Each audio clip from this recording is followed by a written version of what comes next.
भगवान कहाँ रहते हैं? ऊपर रहते हैं। ऊपर वाला, जनरल लैंग्वेज में लोग बोलते हैं ऊपर वाला, जो ऊपर रहता है। तो उसी हिसाब से भगवान विष्णु को ऊपर की ओर इशारा करते हुए कि इसके कारण जो है मेरे भाई को मार डाला गया, उसने क्रोध भरी आंखों से, आंखें एकदम लाल लाल हो गई थी, ऐसा की वर्णन है यहाँ पर हिरण्यकशिपु के क्रोध से। जब उसने देखा और उसके इस कारण से पूरा का पूरा आकाश धूमिल हो गया उसके क्रोध को लेकर। करालदृष्टोऽन्ध्रः दृष्ट्या दुष्प्रेक्ष्य भ्रकुटिमुखः शूलमुद्यम्य शदशी दानवानिदमब्रवीत्। यस, और कोई पढ़ सकता है आप में से जिसको दिखाई दे रहा हो अच्छे से? शाम प्रभु जी, हरे कृष्ण प्रभु। शिल्पा जी माता प्रभु। जी, यस माता जी। और बाकी लोग हैंड रेज कर सकते हैं, जिन जिनको पढ़ना पढ़ सकते हैं या पढ़ने की इच्छा है वो हैंड रेज रखें अपना, हम एक एक को मौका देंगे जिसका हैंड रेज होगा।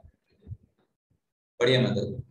अपने भयानक दांत, उग्र दृष्टि तथा रोषपूर्ण भावों को दिखाते हुए देखने में भयानक, उसने अपना त्रिशूल धारण किया और एकत्र हुए अपने असुर संगियों से इस प्रकार वर्णन किया।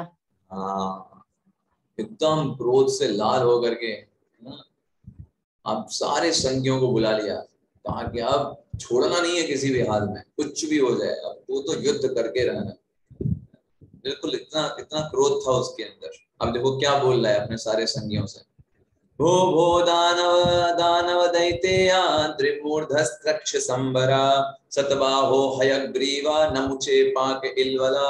सब लोगों को बुला रहा है, सुनो सुनो सारे दानवों, सबके नाम ले रहा है ना। सतबा, हयग्रीव, नमुच, पाक, इलवल, सब लोग इधर आओ, है ना। सबसे मैं बात बोल रहा हूँ, सबके नाम लिया है यहाँ पर। सबसे बोल रहा है कि सब जो मैं ऐसा जो भी मैं बोलने जा रहा हूँ ना, तुरंत करना, देर मत करना, जो मैं काम तुमको बताने जा रहा हूँ। ऐसे करके सबको अपने पास बुलाया, सब लोग आ गए। अब बताने, देखो अब बताने जा रहा है कि क्या करना है हमको। सापत्नैर्घातिता क्षुद्रे भ्राता मे दयिता सुहृत् पार्ष्णिग्राहीण हरिणा समेनाप्युपधावनै। यस, गौरव प्रभु जी पढ़िएगा। जी प्रभु जी। मेरे क्षुद्र शत्रु सारे देवता मेरे परम प्रिय तथा आज्ञाकारी शुभेक्षु भ्राता हिरण्याक्ष को मारने के लिए एक हो गए हैं। यद्यपि परमेश्वर विष्णु हम दोनों के लिए अर्थात देवताओं तथा असुरों के लिए सदैव समान है, किंतु इस बार देवताओं द्वारा अत्यधिक पूजित होने से उन्होंने उनका पक्ष लिया और हिरण्याक्ष को मारने में उनकी सहायता की। तो यहाँ पे देखिए, मतलब वो ऐसा कर रहे हैं कि देखो भाई, पहले तो विष्णु जी थे वो बढ़िया थे, सब लोगों को समान समान दृष्टि से देखते थे, हम लोगों को भी समान से रखते थे। अभी जो है थोड़ा पक्षपाती हो गए, है ना। क्यों ऐसा हो गया? तो देखो क्या भगवान पर आरोप क्या लगा रहा है कि इस बार देवताओं द्वारा अधिक पूजित होने से, मतलब क्या है, देवताओं ने इस बार कुछ ज्यादा पूजा वगैरह कर दिया, ज्यादा मस्का लगा दिया भगवान को, तो भगवान अब देवताओं के सपोर्ट में होगा। हम लोगों को मार रहे हैं, देवताओं को सपोर्ट कर रहे हैं, इसलिए अब किसको नहीं छोड़ना है? ना देवताओं को छोड़ेंगे ना विष्णु को छोड़ेंगे। पहले हम छोड़ देते थे, चलो कोई बात नहीं, बराबर है, लेकिन जब ये देवताओं के द्वारा ज्यादा चापलूसी करने के कारण जो विष्णु है वो उसने उनका पक्ष ले लिया है और मेरे भाई को मार डाला है।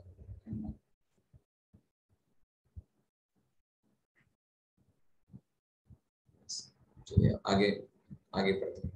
तस्य त्यक्त स्वभावस्य, है ना, बोला है तस्य त्यक्त स्वभावस्य, तो उन्होंने अपना स्वभाव छोड़ दिया है। किसने? विष्णु ने। विष्णु का काम क्या था? दोनों को संभाव रखते, है ना।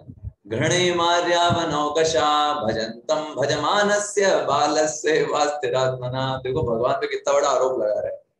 वो बोल रहा है, हिरण्यकशिपु वो कह रहा है कि जैसे बच्चा नहीं होता है, जैसे छोटे छोटे बच्चे को आपने देखा होगा, तो उसको दे दिया, ये देखो बच्चे, ये टॉफी हम तुमको देंगे, है ना, हमको ये बोलो, चलो जाकर के वो काम करो। तो जब बच्चे को टॉफी दिखाते हैं तो बच्चा जैसे जो बोलोगे वो कर देता है कि नहीं? तो बोल रहा है जैसे एक बालक की अस्थिर मति होती है, स्थिर नहीं रह पाती, कभी इधर भटकता है, कभी कोई उसको दूसरा टॉफी दिखा देगा, उधर चला जाएगा। तो विष्णु भी अभी ऐसे ही होगा, है ना। देवताओं ने ज्यादा पूजा कर दिया तो अभी उनको सपोर्ट कर रहे हैं, हमसे घृणा कर रहे हैं, तो ये संदर्शिता उन्होंने त्याग दिया, ऐसा करके हिरण्यकशिपु बोल रहा है। मक्षूलाभिनग्रीवस्य भूरिणा रुधिरे रेणवे शक्तिप्रयं तप तर्पयिष्ये भ्रातरं मे गतव्यथा तो वही चीज वो बालक वाला बता रहे हैं। और क्या बोल रहा है, कह रहा है जब तक, देखिए कितना घृणित तरीके से बोल रहा है, कह रहा है जब तक मैं अपने त्रिशूल से भगवान विष्णु के सिर को उनके धड़ से अलग नहीं कर दूंगा, और उनके शरीर से निकलने वाले रक्त से, उसको क्या पता कि भगवान के शरीर में कोई रक्त नहीं होता, वो सच्चिदानंद से बना हुआ है ना। बोला है उनके रक्त से अपने भाई हिरण्याक्ष को प्रसन्न करूंगा। क्यों भाई, ऐसा क्यों? क्योंकि मेरा भाई जो है वो रक्त को चूसने का शौकीन है। असुर जो है, जो राक्षस होते हैं, वो यही सब खाते पीते हैं। इस प्रकार मैं शांत हो सकूंगा, तब उसको शांति मिली। सोचे कितना उसके अंदर क्रोध भरा हुआ था भगवान विष्णु को लेकर के। जाहिर सी बात है, उसका जो प्रिय शिष्य, प्रिय भाई है, उसकी जो है वो यहाँ पर मृत्यु हो चुकी है। तो यहाँ पे बहुत अच्छा समझ में आता है, भूरिणा रुधिरेण चा, मतलब क्या है कि असुर लोगों को क्या प्रिय होता है? खाना और पीना। यस, व्हाट इज, अगर किसी को यहाँ समझ में बताइए। खून और मांस। हाँ, खून और मांस खाते हैं। तो जितने भी ये स्लॉटर हाउसेस हैं, जितने भी लोग मांसाहारी हैं, वो सब असुर में है। क्योंकि यहाँ क्या बोल रहे हैं, देखिए कि भाई ये जो है मेरा भाई जो था वो किसका शौकीन था? रक्त को चूसने का शौकीन था। इसलिए हम उनके लिए वैसा ही रक्त लेकर के आएंगे, ऐसा करके बोल रहे हैं। अब आगे आते हैं। तस्मिन् कूटे हिते नष्टे कृतमूले वनस्पतो विटवा इव शुष्यन्ति विष्णु प्राणा दिवोकशा। यहाँ पर समझ में आता है कि हिरण्यकशिपु कितना इंटेलिजेंट है। इवन आजकल के कलयुग के लोग भी, सो कॉल्ड साइंटिस्ट भी इतने इंटेलिजेंट नहीं है जितना हिरण्यकशिपु इंटेलिजेंट। उसको ये बात बहुत अच्छे से पता है कि सबका स्रोत कौन है। वो जानता है कि सबका स्रोत कौन है, विष्णु स्रोत है। अगर विष्णु नहीं रहेगा तो किसी को कुछ नहीं मिलेगा। अपोजिट में बोला जाए, वो ये बोल रहा है कि अगर विष्णु को मार देंगे तो फिर सारे देवता जो है वो विनष्ट हो जाएंगे अपने आप से। क्योंकि सारे देवताओं को पोषण कौन प्रदान करता है? वो विष्णु प्रदान करता है। उनके पास जो शक्तियां हैं वो कहाँ से हैं? विष्णु से आती है। तो अगर विष्णु को मार दिया तो देवता भी अपने आप चले जाएंगे, विनष्ट हो जाएंगे। तो इनडायरेक्टली वो ये बता रहा है, भगवान को ग्लोरिफिकेशन ही कर रहा है।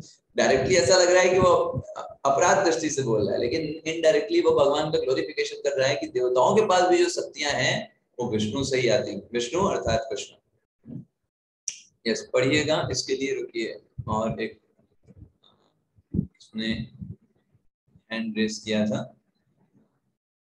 सोनिया माता जी ने हैंड रेस किया था, वो है अभी? जी प्रभु जी। हाँ, पढ़िए ये सुनिए जी। जब वृक्ष की जड़ काट दी जाती है तो वह गिर पड़ता है और उसकी शाखाएं एवं पत्तियां स्वमेव सूख जाती हैं। उसी तरह जब मैं इस मायावी विष्णु को मार डालूंगा तो सारे देवता, जिनके लिए भगवान विष्णु प्राण तथा आत्मा है, अपना जीवन स्रोत खो देंगे और मुरझा जाएंगे। उसको ये पता है कि जड़ जो है वो भगवान विष्णु ही है, और अगर उनको हमने हटा दिया तो सारे देवता अपने आप परास हो जाएंगे। तो प्रभुपाद जी यहाँ पर बहुत अच्छा बताते हैं, इस चीज को ही समझाते हैं कि कैसे हिरण्यकशिपु जो है वो, उसको इस चीज के बारे में आभास है, और भी कई सारी चीजें बताता है। अभी देखिए क्या बोल रहा है, अभी सारे राक्षसों को अपना प्लान बता रहा है। तावद्यात भुवम यूयम, अब क्या बोल रहा है, जब तक मैं ये काम कर दूं। कौन सा काम? भगवान विष्णु को मारने का। भगवान विष्णु को मारने वाला काम। तावद्यात भुवम यूयम, जब तक मैं ये तावद्यात मतलब ये वाला काम कर दूं, तब तक यूयम, तुम लोग तब तक क्या करो, ब्रह्म क्षत्र समेधिता, तब तक तुम लोग जाओ क्षेत्रों में। कौन से क्षेत्रों में? ब्रह्म और क्षत्र, दो लोग यहाँ पर निवास करता, ब्राह्मण और क्षत्रिय, ऐसी जगहों में जाओ। और क्या करो, सूद यध्वम तपो यज्ञ स्वाध्याय व्रत दानिना। अभी देखिए यहाँ पर वो अपोजिट बता रहा है, इसको पॉजिटिवली देखिए। वहां क्या बता रहा है कि तुम लोग ब्राह्मण और क्षत्रियों के पास जाओ और सूद यध्वम, विनष्ट कर दो। क्या चीज? तपो, जितना भी वो तपस्या कर रहे हो मत करने दो, यज्ञ जो कर रहे हो मत करने दो, स्वाध्याय जो कुछ पढ़ रहे हो, शास्त्र अध्ययन कर रहे हो, मत पढ़ने देना उनको, मत करने दो। जब ऐसा, और व्रत, कोई भी व्रत कर रहे हो, एकादशी व्रत रहते हो, रहने मत दो, है ना। दानना, कोई भी दान हो रहा हो मत करने दो उनको। तो जब ये वो कम हो जाएगा तो वो बहुत अच्छा रहेगा। तो मतलब क्या है, ये करने से भगवान की भक्ति में वृद्धि होती है। कौन कौन चीजें जिनको हिरण्यकशिपु रुकवा रहा है, समझ रहे हैं बात आप? उसने बोला कि ब्राह्मण और क्षत्रियों के पास जाकर के इसको रोक दो, तब यज्ञ, स्वाध्याय, व्रत और दान, जैसे ये रुक जाएंगे हमारा काम हो जाएगा सारा। तो एक तरफ मैं तो विष्णु को मारने के लिए कार्य में लगा हूं, और तुम लोग ब्राह्मण संस्कृति और क्षत्रिय शासन को रोक दो जाकर के। यस, ब्राह्मण संस्कृति मतलब यहाँ का मतलब जन्म से ब्राह्मण से नहीं है। ब्राह्मण संस्कृति का मतलब जहाँ पर सारी चीजें अच्छे से पालन होती है, वर्णाश्रम व्यवस्था अच्छे से पालन होती है, उस संस्कृति को विनष्ट कर दो, ऐसा करके उसने बताया। अब आते हैं आगे। प्रभा जी बहुत बड़ा तात्पर्य लिखते हैं इसका। विष्णुर्द्विज क्रिया मूलो यज्ञो धर्ममया पुमान् देवर्षि पितृभूतानां धर्मस्य च परायणम्। संतोष कुमार प्रभु पढ़िएगा। ब्राह्मण संस्कृति का मूल सिद्धांत यज्ञों तथा अनुष्ठानों के साक्षात स्वरूप भगवान विष्णु को प्रसन्न करना है। भगवान विष्णु समस्त धार्मिक सिद्धांतों के साक्षात आधार हैं और वे समस्त देवताओं, महान पितरों तथा सामान्य जनता के आशय हैं।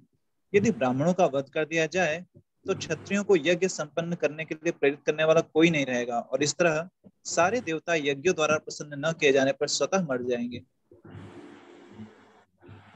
वो लोग राक्षस पूछ सकते थे ना, भाई क्यों करें, भाई ब्राह्मण क्षत्रियों को क्यों करें? तो उनको रीजन बता रहा है, देखो ब्राह्मण क्षत्रियों को क्यों खत्म करना है। तो वहां पे बता रहा है कि ब्राह्मणों का वध करेंगे तो क्या होगा, जितने भी क्षत्रिय होंगे वो यज्ञ नहीं कर पाएंगे, क्योंकि बिना ब्राह्मणों का यज्ञ नहीं हो सकता। जो ब्राह्मणिकल कल्चर को फॉलो नहीं करता, जो ब्राह्मण नहीं है कर्म से, वो उसके बिना यज्ञ नहीं हो सकता। तो जब सारे यज्ञ बंद हो जाएंगे, क्षत्रियों के पास क्षमता है यज्ञ करवाने की, क्योंकि बहुत सारे रिसोर्सेज लगते हैं, बहुत सारे स्रोत लगते हैं। यज्ञ ऐसा नहीं है जैसे आजकल दिखाई देता है लकड़ी ले आए और हो गया यज्ञ। यज्ञ में बहुत सारे चीजें लगती हैं। तो क्षत्रियों के पास रिसोर्सेज होते हैं, उनके रिसोर्स से वो यज्ञ नहीं कर पाएंगे, यज्ञ नहीं होगा। तो इस तरह सारे देवता यज्ञ द्वारा प्रसन्न ना किए जाने पर देवता तो स्वयं मर जाएंगे। देवताओं को तुमको मारने की जरूरत नहीं, देवताओं के लिए क्या करो, यज्ञ बंद कर दो, देवता तो ऐसे ही मर जाएंगे। हाँ, विष्णु के लिए मैं जा रहा हूँ, विष्णु को मारने के लिए मैं जा रहा हूँ, देवता लोग तो इसी तरीके से मर जाएंगे। तो मैं विष्णु को देख रहा हूँ, तुम लोग देवताओं को देखो। इस तरह हमारे दोनों जो प्रतिद्वंदी हैं वो खत्म हो जाएंगे, ऐसा करके उसका प्लान था। अब देखो क्या आदेश क्या दे रहा है, यत्र यत्र, हम लोग बोलते हैं नरसिंह प्रणाम में यतो यतो यामी, है ना। वैसे ही यत्र यत्र द्विजा गावो, जहां जहां पर भी देखना, क्या चीज, द्विजा मतलब ब्राह्मणों को देखो, गावो मतलब गाय को देखना, या फिर वेदा, जहां पर वैदिक संस्कृति लोग फॉलो कर रहे हैं, या फिर वर्णाश्रम क्रिया, लोग ब्राह्मण, क्षत्रिय, वैश्य, शूद्र, ब्रह्मचारी आश्रम, गृहस्थ आश्रम को ये सब फॉलो कर रहे हैं। तो क्या करना, तम तम जनपदम, उस जनपद में जाकर के, उस जगह पर जाकर के संदीपयत वृश्चता, सीधे आग लगा दो। ये मत कहना कि नहीं नहीं तुम मत फॉलो करो, है ना। सीधे क्या करना, डायरेक्ट क्या करना है, सोचिए, सीधे आग लगाने की बात करते हैं, सीधे अग्नि लगा दो। जहां भी देखो थोड़े लोग पायस हैं, कुछ कर रहे हैं, वेदों से संबंधित कोई काम है, वेदों की ऋचाएं बोली जा रही हैं, डायरेक्ट आग लगा दो। सोचिए इतना क्रूर है क्या कोई अभी तक, आपने सुना है? कोई एक ब्राह्मण जिस गांव में दिख जाता था, उस पूरे गांव में आग लगा दो। तम तम जनपदम, कहीं गाय दिख गई तो उस पूरे गांव में आग लगा दी। ऐसे राक्षसों को आदेश दे रहा है। ये उस समय इतना क्रूरता के साथ बिहेव कर रहा था। अगला पढ़ेंगे, इत्ते भ्रर्त निर्देशमादाय, इस तरीके से उसने आदेश दिया, शिरसाद्रता तथा प्रजानां कदनम विदधु कदन प्रिया। बहुत इंपॉर्टेंट श्लोक है। कविता माता जी आप पढ़ेंगे इसका अनुवाद?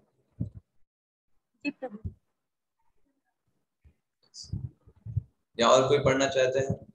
जी प्रभु जी। पढ़ने माता जी आप? जी। इस तरह जघन्य जितने कर्मों के सुख। हाँ, आपकी आवाज कम आ रही है काफी। पढ़िए पढ़िए। इस तरह जितने कर्मों के इच्छुक असुरों के हिरण्यकश्यप की आज्ञा को अत्यंत आदरपूर्वक लिया और नमस्कार किया। उसके निर्देशानुसार सारे जीवों के विरुद्ध ईर्ष्यापूर्ण कार्यकलापों में जुट गए। हाँ, यहाँ पर एक शब्द आया है कदन प्रिया, असुरों के लिए यूज हुआ है। कदन प्रिया मतलब जो लोग दूसरों को परेशान करने में, दूसरों को बहुत दक्ष होते हैं, ऐसे लोगों को कदन प्रिया बोलते हैं। तो असुर जो है उनके लिए कदन प्रिया शब्द यूज किया गया है। ये लोग दूसरों को परेशान करने में इनको बड़ा मजा आता है, इसलिए वो असुर कहलाता है। पुरग्राम व्रजोद्याना क्षेत्रारामा श्रमाकरान् खेट खरवट घोषांश्च ददहु पत्तनानि च। तो यहाँ पर सारे लोगों ने आदेश ग्रहण किया और अलग अलग जगह पहुंच गए। उन सारे असुरों ने अलग अलग चीजों को नुकसान पहुंचाया। सबसे पहले लिखा है पुर, तो पुर का मतलब होता है नगर। जहां जहां नगर में जाते थे वहां ये करते थे। फिर ग्राम, ग्राम का मतलब, पुर का मतलब होता है जैसे नगर होते हैं जहां पर दुकानें वगैरह रहती हैं, उनको पुर बोलता है। गांव का मतलब होता है जो थोड़ा सा पिछड़ा रहता है, जहां पर ज्यादा शॉप्स वगैरह नहीं रहती, गांव एरिया, देहात टाइप में, उसको बोलते हैं। फिर अगला लिखते हैं व्रज। व्रज का, यहाँ पर व्रज का मतलब क्या है, जहां पर गौएं वगैरह रहती हैं, वो लोग घूमती रहती हैं, उसको व्रज बोलते हैं। फिर उद्यान, तो उद्यान का मतलब साफ साफ समझ में आता है कि उद्यान मतलब जहां पर कृत्रिम वृक्ष लगे होते हैं, उसको उद्यान बोलते हैं। असली वृक्ष नहीं होते हैं, कृत्रिम वृक्ष होते हैं। फिर ऐसे ही क्षेत्र शब्द है, तो क्षेत्र मतलब जहां पर अन्न होता है खूब सारा, उसको क्षेत्र बोलते हैं। ऐसे ही आराम सब है, तो आराम वो जगह होती है जहां पर प्रकृति से जो पेड़ आते हैं वो लगे होते हैं। उद्यान में आर्टिफिशियल पौधे होते हैं, और आराम वो जगह होती है जो जहां पर प्रकृति से संबंधित पौधे लगे होते हैं, प्रकृति के द्वारा वृक्ष लगे होते हैं। और आश्रम तो हम जानते ही हैं, जहां पर ऋषि मुनि रहते हैं उसको आश्रम बोलते हैं। और ऐसे ही खेत भी मतलब वो क्षेत्र से संबंधित है, जो गांव में होता है, गांव का खेत होता है। ऐसे खरवट मतलब जो ऐसे गांव जो पहाड़ पे बने होते हैं। और घोषान का मतलब जो छोटे छोटे गांव होते हैं। इन सब को जला दिया उसने, उन असुरों ने। ये सोचिए, इतने जितना भी, चाहे पुर हो, ग्राम हो, व्रज हो, उद्यान हो, जहां भी कोई दिख जाता था, कोई ऐसा व्यक्ति दिख गया, कोई जप कर रहा है हरे कृष्णा, या फिर कोई पढ़ाई कर रहा है श्रीमद् भागवतम या भगवत गीता कुछ पढ़ता दिख गया, तुरंत ही उस पूरे गांव में ही आग लगा देते थे। ऐसा उस समय का था। सोचिए, केचित् खनित्रैर्विर्भिदुः सेतु प्राकार गोपुरान् आजीव्यांश्चिदूर्वाक्षां केचित् परशुपाणयः प्रादहंज शरणान्येके प्रजानां ज्वलितोन्मुखे। ये सोनिया माता जी पढ़िएगा। जी प्रभु जी। कुछ असुरों ने फाफड़े लेकर पुल, परकोटे तथा नगरों के द्वारा गोपुरों को तोड़ डाला। कुछ ने कुल्हाड़े लेकर आम, कटहल के महत्वपूर्ण वृक्षों तथा अन्य भोज्य सामग्री वाले वृक्षों को काट डाला। कुछ असुरों ने हाथ में जलते लुखाटे लेकर नागरिकों को रिहायशी मकानों में आग लगा दी। इस तरीके से पूरे समाज में एक उपद्रव मचा दिया। हर जगह जहां भी कोई अच्छा पेड़ देखते, जैसे अब आम अच्छा पेड़ है, काट डाला उसको कुल्हाड़े लेकर। कटहल, ये जो बहुत अच्छे अच्छे वृक्ष होते हैं, उनको वो अच्छा दिखना नहीं चाहिए, सब जितना भोज्य सामग्री थी सब काट डाली,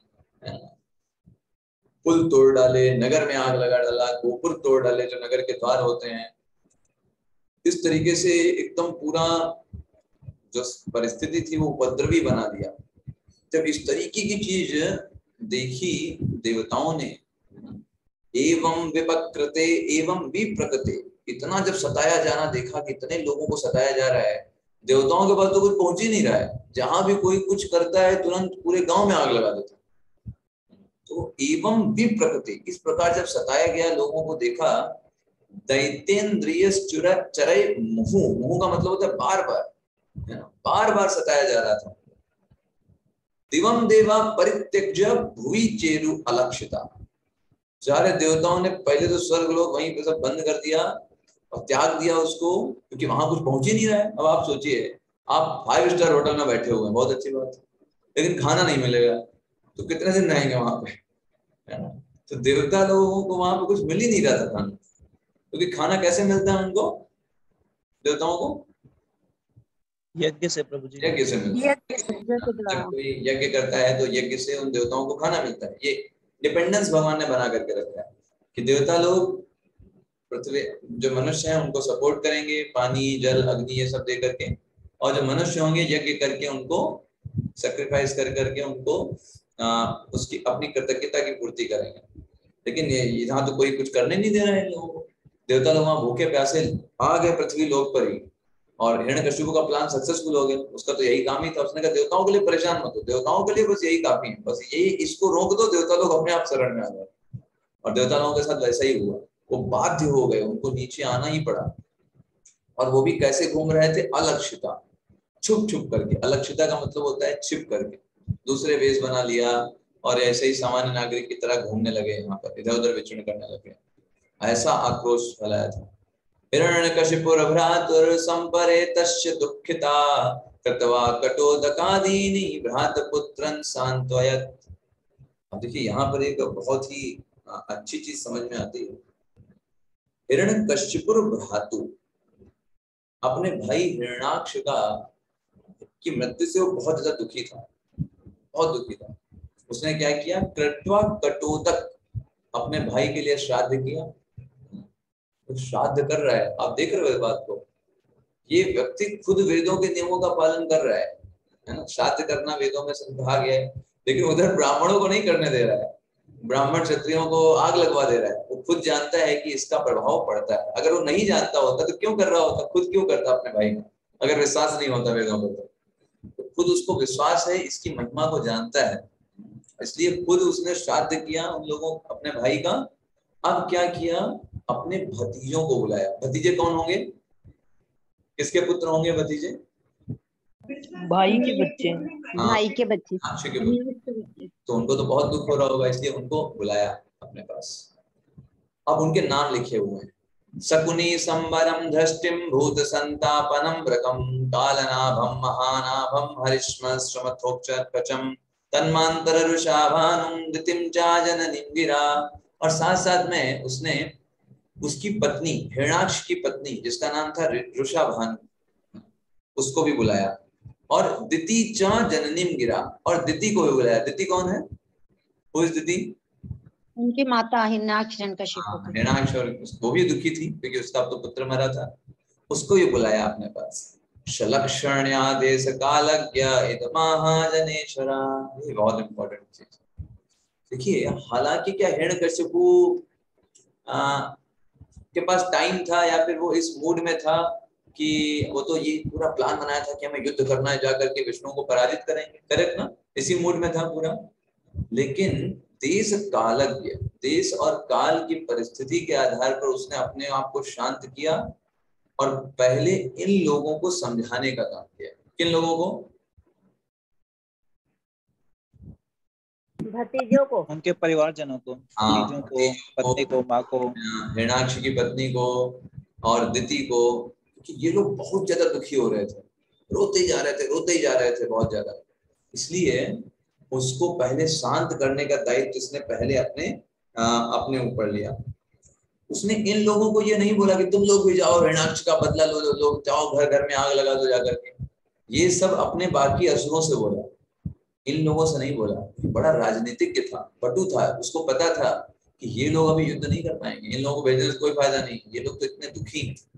इन लोगों को अभी ज्ञान देने का प्रयास कर रहा है ना। यस, 9 पुत्र हैं और रुषाभानु हिरण्याक्ष की पत्नी। तो हमारे शास्त्रों में शोक को दूर करने के लिए बहुत सारी चीजें बताई गई। कोई व्यक्ति कितना भी शोकग्रस्त हो, कुछ चीजें ऐसी हैं अगर आप उस समय उसको बता दोगे उसका शोक तुरंत खत्म हो जाए। हिरण्याक्ष इस बात को बहुत अच्छे से, हिरण्यकश्यप इस बात को बहुत अच्छे से जानता है और इसलिए इन सब लोगों को बुलाया, कहा तुम लोग परेशान मत हो। किसके लिए परेशान हो रहे हो भाई, है ना? और हिरण्यकश्यप को यहाँ से उपदेश देना प्रारंभ करता है और ये उपदेश ऐसा है, इतना पावरफुल उपदेश देता है। तो कभी कभी लोग प्रश्न पूछते हैं, कहते हैं प्रभु जी ये जो हिरण्यकश्यप को उपदेश दे रहा है ये हमको पढ़ना चाहिए, हमारे काम का है? तो वैसे ही खुद ही राक्षस है, उसका उपदेश सुनेंगे हम लोग? तो बात ये है, काम का तो है। क्यों काम का है? काम का है इसीलिए श्रीमद् भागवतम में, है ना? वरना सिर्फ एक श्लोक में लिख दिया जाता कि हाँ भाई हिरण्यकश्यप ने उपदेश दिया, ठीक है। लेकिन हिरण्यकश्यप का उपदेश बहुत बड़ा है और उसने बहुत अच्छे से बताया, समझाया, तो जरूर पढ़ना चाहिए और उसे जीवन में उतारने का भी प्रयास करना चाहिए। हिरण्यकश्यप ने वही चीज बताई जो भगवान श्री कृष्ण ने अर्जुन को बताई श्रीमद् भगवद गीता में, और बहुत अच्छे से बताया। आइए देखते हैं क्या बोला। इसलिए देखिए क्या लिखा है, सुखदेव गोस्वामी यहाँ क्या बोलते हैं, श्री हिरण्यकश्यप उवाच देख रहे हैं, तो यहाँ पर श्री लगाया गया उसके साथ, क्योंकि अभी जो बात बोलने जा रहा है वो बहुत ही अच्छी बात बताएगा। अब लोग क्या बोल रहे हैं, अम्ब अम्ब 2 बार पुकारा अपनी माँ को, मेरी माता मेरी माता मेरी माँ 2 बार बोला। हे वधू, वधू मतलब कौन? हाँ ऋषाभानु, उसके भाई की पत्नी। पुत्रा, पुत्रा मतलब उनके जो पुत्र थे, 9 पुत्र। वीरम माहर्थ सोचितुम, अरे भाई तुम क्यों शोक कर रहे हो, किसके बारे में चिंता कर रहे हो, शोक किस लिए है तुमको, क्या बुरा हुआ?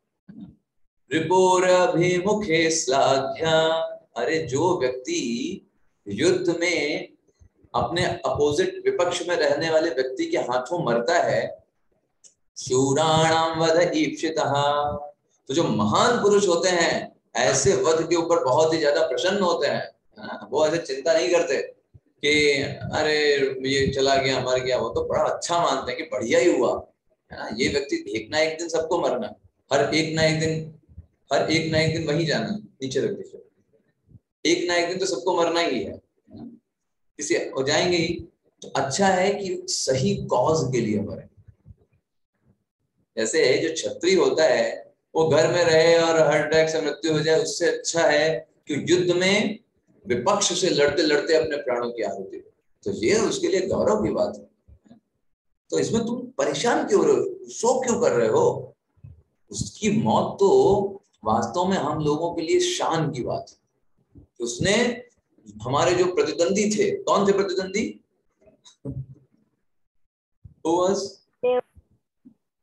देवता। प्रतिद्वंदी कौन थे जिसको बोल रहा है लड़ते लड़ते उनसे मर गए? श्री भगवान को, विष्णु भगवान को। हाँ विष्णु भगवान, प्रतिद्वंदी से लड़ते लड़ते मरा है। तो ये तो जो महान पुरुष होते हैं इसको कहते हैं, तो बहुत बढ़िया मृत्यु होती है। इसमें तुम लोग ऐसे परेशान क्यों हो रहे हो, शोक क्यों कर रहे हो? वो कोई कायर था क्या कि लड़ते लड़ते भाग रहा हो फिर मर गया हो? नहीं है, एकदम सामने लड़ते लड़ते उसने अपने शरीर को छोड़ा है, तो इसके लिए तुम परेशान ना हो। अभी देखिए यही बात भगवान भगवत गीता में अर्जुन को बताता है। अर्जुन से कहते हैं, अर्जुन हतो वा प्राप्यसि स्वर्गम जित्वा वा भोक्ष्यसे महीम। भगवान कहते हैं देखो अगर तुम मारे भी जाओगे, हतो वा प्राप्यसि स्वर्गम, तो तुमको स्वर्ग मिलेगा क्योंकि तुम सही कॉज की लड़ाई कर रहे थे। जित्वा वा भोक्ष्यसे महीम, अगर जीत जाते हो तो फिर तुम्हें पूरा राज्य भोग करने को मिलेगा। इसलिए तुम सारी चीजों को पीछे छोड़ करके तुम युद्ध करो, जो तुम्हारे लिए जरूरी है, तुम्हारा कर्तव्य है, इसको तुम्हें किसी भी हालत में नहीं छोड़ना। यही चीज भगवान दूसरे अध्याय के 37वें श्लोक में यही चीज बताता है, वही यहाँ पर वो दोहरा रहा है। अब देखिए आगे क्या बोल रहा है, बहुत इंपॉर्टेंट श्लोका बोले, आपको भी देखेंगे ना आप कहोगे क्या हिरण्यकश्यप को क्या नॉलेज है इसका बहुत हाई क्लास श्लोका बोल रहा है, लेकिन पालन खुद नहीं करता है, बोल रहा है वो खुद नहीं करता है पालन। भूतानामिह संवासा प्रपायामेव श्रुवते दैवनैनैकेत्र नीतानां मुन्नीताना स्वकर्मभिः। बहुत ही इंपॉर्टेंट श्लोक है श्रीमद् भागवतम का। वो बोलता है, अपनी माता को सांत्वना देकर के बोलता है, कहते हैं माता आप क्यों शोक कर रहे हो। पहले तो उसने बताया कि पहले तो शोक नहीं गर्व होना चाहिए, क्योंकि उसने रण में अपना युद्ध रण में रहते हुए अपने आप को अपना शरीर त्यागा लड़ते हुए, तो शोक क्यों, कायर थोड़ा ना था, वो तो वीर था, तो इसलिए शोक मत करो। ये तो पहला स्तर हो गया। जैसे भगवान ने एक बताया कि भाई तुमको भोग मिलेगा या स्वर्ग मिलेगा, ये निचला स्तर है समझाने का। उच्च स्तर समझाने का क्या है कि तुम आत्मा हो, कोई रिलेशन नहीं है तुम्हारा। ये जो गौरव है वो भी आत्मा है, कोई तुम्हारा शारीरिक संबंध है वो हमेशा के लिए नहीं है, टेम्पररी है। यही चीज वो समझा रहा है अभी अगले स्तर पर। क्या बोल रहे हैं, भूता नामिह संवासा, इस जगत में, इह का मतलब इस संसार में जो जीवात्माएं साथ साथ में रहते हैं कई तरीके से। हम अपने ऑफिस में कई सारे जीवात्माओं के साथ साथ रहते हैं, अपने परिवार में कोई हमारा पुत्र है, कोई पत्नी है, कोई बच्चे हैं, कोई पति है, कोई सास है, कोई ससुर है, कोई माता है, कोई पिता है। तो कुछ जीवात्माएं एक कलेक्शन में रह रही हैं साथ साथ, किसी भी तरीके से, ऑफिस में, घर में, या कोई संघ बना लिया है उसमें। वो जो जीवात्माएं साथ में रह रही हैं वो कैसे हैं, जैसे किसी भोजनालय या प्याऊ में कुछ लोग पास पास में आ जाते हैं। जैसे आप कभी होटल में जाते हो या कहीं प्याऊ में पहुंचे तो कई लोग आसपास खड़े होते हैं ना, वहां पर वो कुछ और अपनी बात कर रहे होते हैं, अपनी बात कर रहे होते हैं, तो थोड़ा उनसे बातचीत होती है, अच्छा भाई आप कहाँ से हैं, आप यहाँ से हैं, आप वहां से हैं। तो ऐसे ही ये जो परिवार, घर या फिर मित्र, ये अलग अलग जीवात्माएं हैं, अपने अपने कर्मों के अनुसार, स्वकर्म भी, उनके ऐसे कर्म रहा होगा, उतना पुण्य किया होगा, उतना पाप किया होगा, अपने कर्मों के अनुसार दैव नैकेत्र मतलब भगवान की के बल से एक साथ एकत्रित हो जाते हैं। वेरी इंपॉर्टेंट श्लोक है ये श्रीमद् भागवतम में, ये बहुत बढ़िया चीज बता रहे हैं। मान लीजिए वो माता जी बोले ना, भाई ठीक है वीर गति प्राप्त हुआ, लेकिन भाई तो हमारा चला गया, हमारा बेटा तो चला गया। तो हिरण्यकशिपु उसका आंसर दे रहा है, बेटा चला गया, कौन सा बेटा, किसका बेटा। इस जगत में जो आसपास जितने लोग रहते हैं वो प्यायु या होटल की तरह आसपास आते हैं। या कभी कोई हम ट्रेन में यात्रा करते हैं तो जैसे हमारे पास लोग बैठ जाते हैं, S736 बोगी मिली तो कोई 37 पे, कोई 38 पे, कोई 39 पर है। वो कुछ व्यवस्था बनी है और वो लोग उस चैम्बर में आए हुए, अब उनको हम जबरदस्ती अपना मान लें और उनके प्रति बहुत ज्यादा अटैच हो जाए, अरे आप क्यों उतर रहे हैं, आप मत उतरिए भाई, आप तो हमारे साथ चलिए तो वो नहीं ना हो सकता है। उसका जब गंतव्य आ जाएगा वो उतर जाएगा, है ना। और लोग चढ़ते भी जाते हैं। ऐसे ही हमारे परिवार में भी कोई कोई जो है कोई जन्म लेता है ना, और फिर कोई होता है, एक एक करके शरीर छोड़ता हुआ चला जाता है। आप रोक नहीं सकते उसको, है ना। आप ये नहीं कर सकते नहीं नहीं आप सब हमारे साथ ही चलिए, आप तो हमारे ही हैं, यू कैन नॉट से लाइक दैट। तो वही यहाँ पे बोल रहा है कि भाई आपका बेटा कहाँ था वो, तो आपने जबरदस्ती मान लिया उसको, है ना। वो तो इस संसार में जो साथ में रहते हैं वो बस एक होटल की तरह है, जो आसपास आते हैं, थोड़े समय तक वार्तालाप होता है, कुछ डिस्कशन होता है और फिर अपने अपने गंतव्य में चले जाते हैं। तो इसमें परेशान होने वाली कौन सी बात है, ये मुझे बताइए। ऐसा करके वो अपनी माता को समझाने का प्रयास कर रहा है। तो ये अरेंजमेंट किया जाता है दैव नैकेत्र मतलब भगवान के द्वारा। अरेंजमेंट कौन करता है, भगवान। लेकिन इसके लिए रिस्पॉन्सिबल कौन है, स्वकर्म, अपने अपने कर्मों के अनुसार। कोई मुकेश अंबानी क्या जन्म लेता है, कोई सिंपल गरीब परिवार में जन्म लेता है, तो उसके लिए वो अपने कर्मों के अनुसार जन्म लिया, लेकिन इसका अरेंजमेंट किसने किया, Who did that? भगवान जी ने। वो अपने आप नहीं जा सकता। जैसे हम लोग अपने आप ये नहीं सोचा होगा कि हम इस पिताजी के घर में जाकर के जन्म लेंगे, हमारी माता यही होनी चाहिए, है ना। कोई भी नहीं, हमने खुद कुछ चूज नहीं किया। हमारे कर्मों के अनुसार एक पर्टिकुलर परिवार, एक पर्टिकुलर खानदान, एक पर्टिकुलर जगह, एक पर्टिकुलर देश, एक पर्टिकुलर धर्म में हमको जन्म दे दिया गया। अब उसी धर्म, उस पर्टिकुलर जगह, उस पर्टिकुलर परिवार, उस पर्टिकुलर जाति को लेकर के हम गौरवान्वित महसूस करने लगते हैं। तो इसमें गलती हमारी ही है ना। जैसे किसी को S736 सीट मिली और वो उसी में बड़ा फूला जा रहा है, मेरा S736, मेरा 36 नंबर मुझे मिला है, ये मेरी सीट है, मैं सजाऊंगा इसको तो वो तो मूर्खता उसी की है ना, क्योंकि 36 सीट उसको दी गई है, उसकी है नहीं, उसको अवार्ड किया गया है, हमेशा के लिए नहीं मिला है। थोड़े समय तक के लिए मिला। ऐसे ही चाहे ये हमारा शरीर हो या हमारा परिवार हो, हमारे पुत्र हो, पिता माता हो, पत्नी हो, बच्चे हो, ये सब हमको दिए गए हैं, हमारे हैं नहीं। That thing is very important. हमको दिए गए हैं। दिए गए हैं मतलब लिए भी जाएंगे।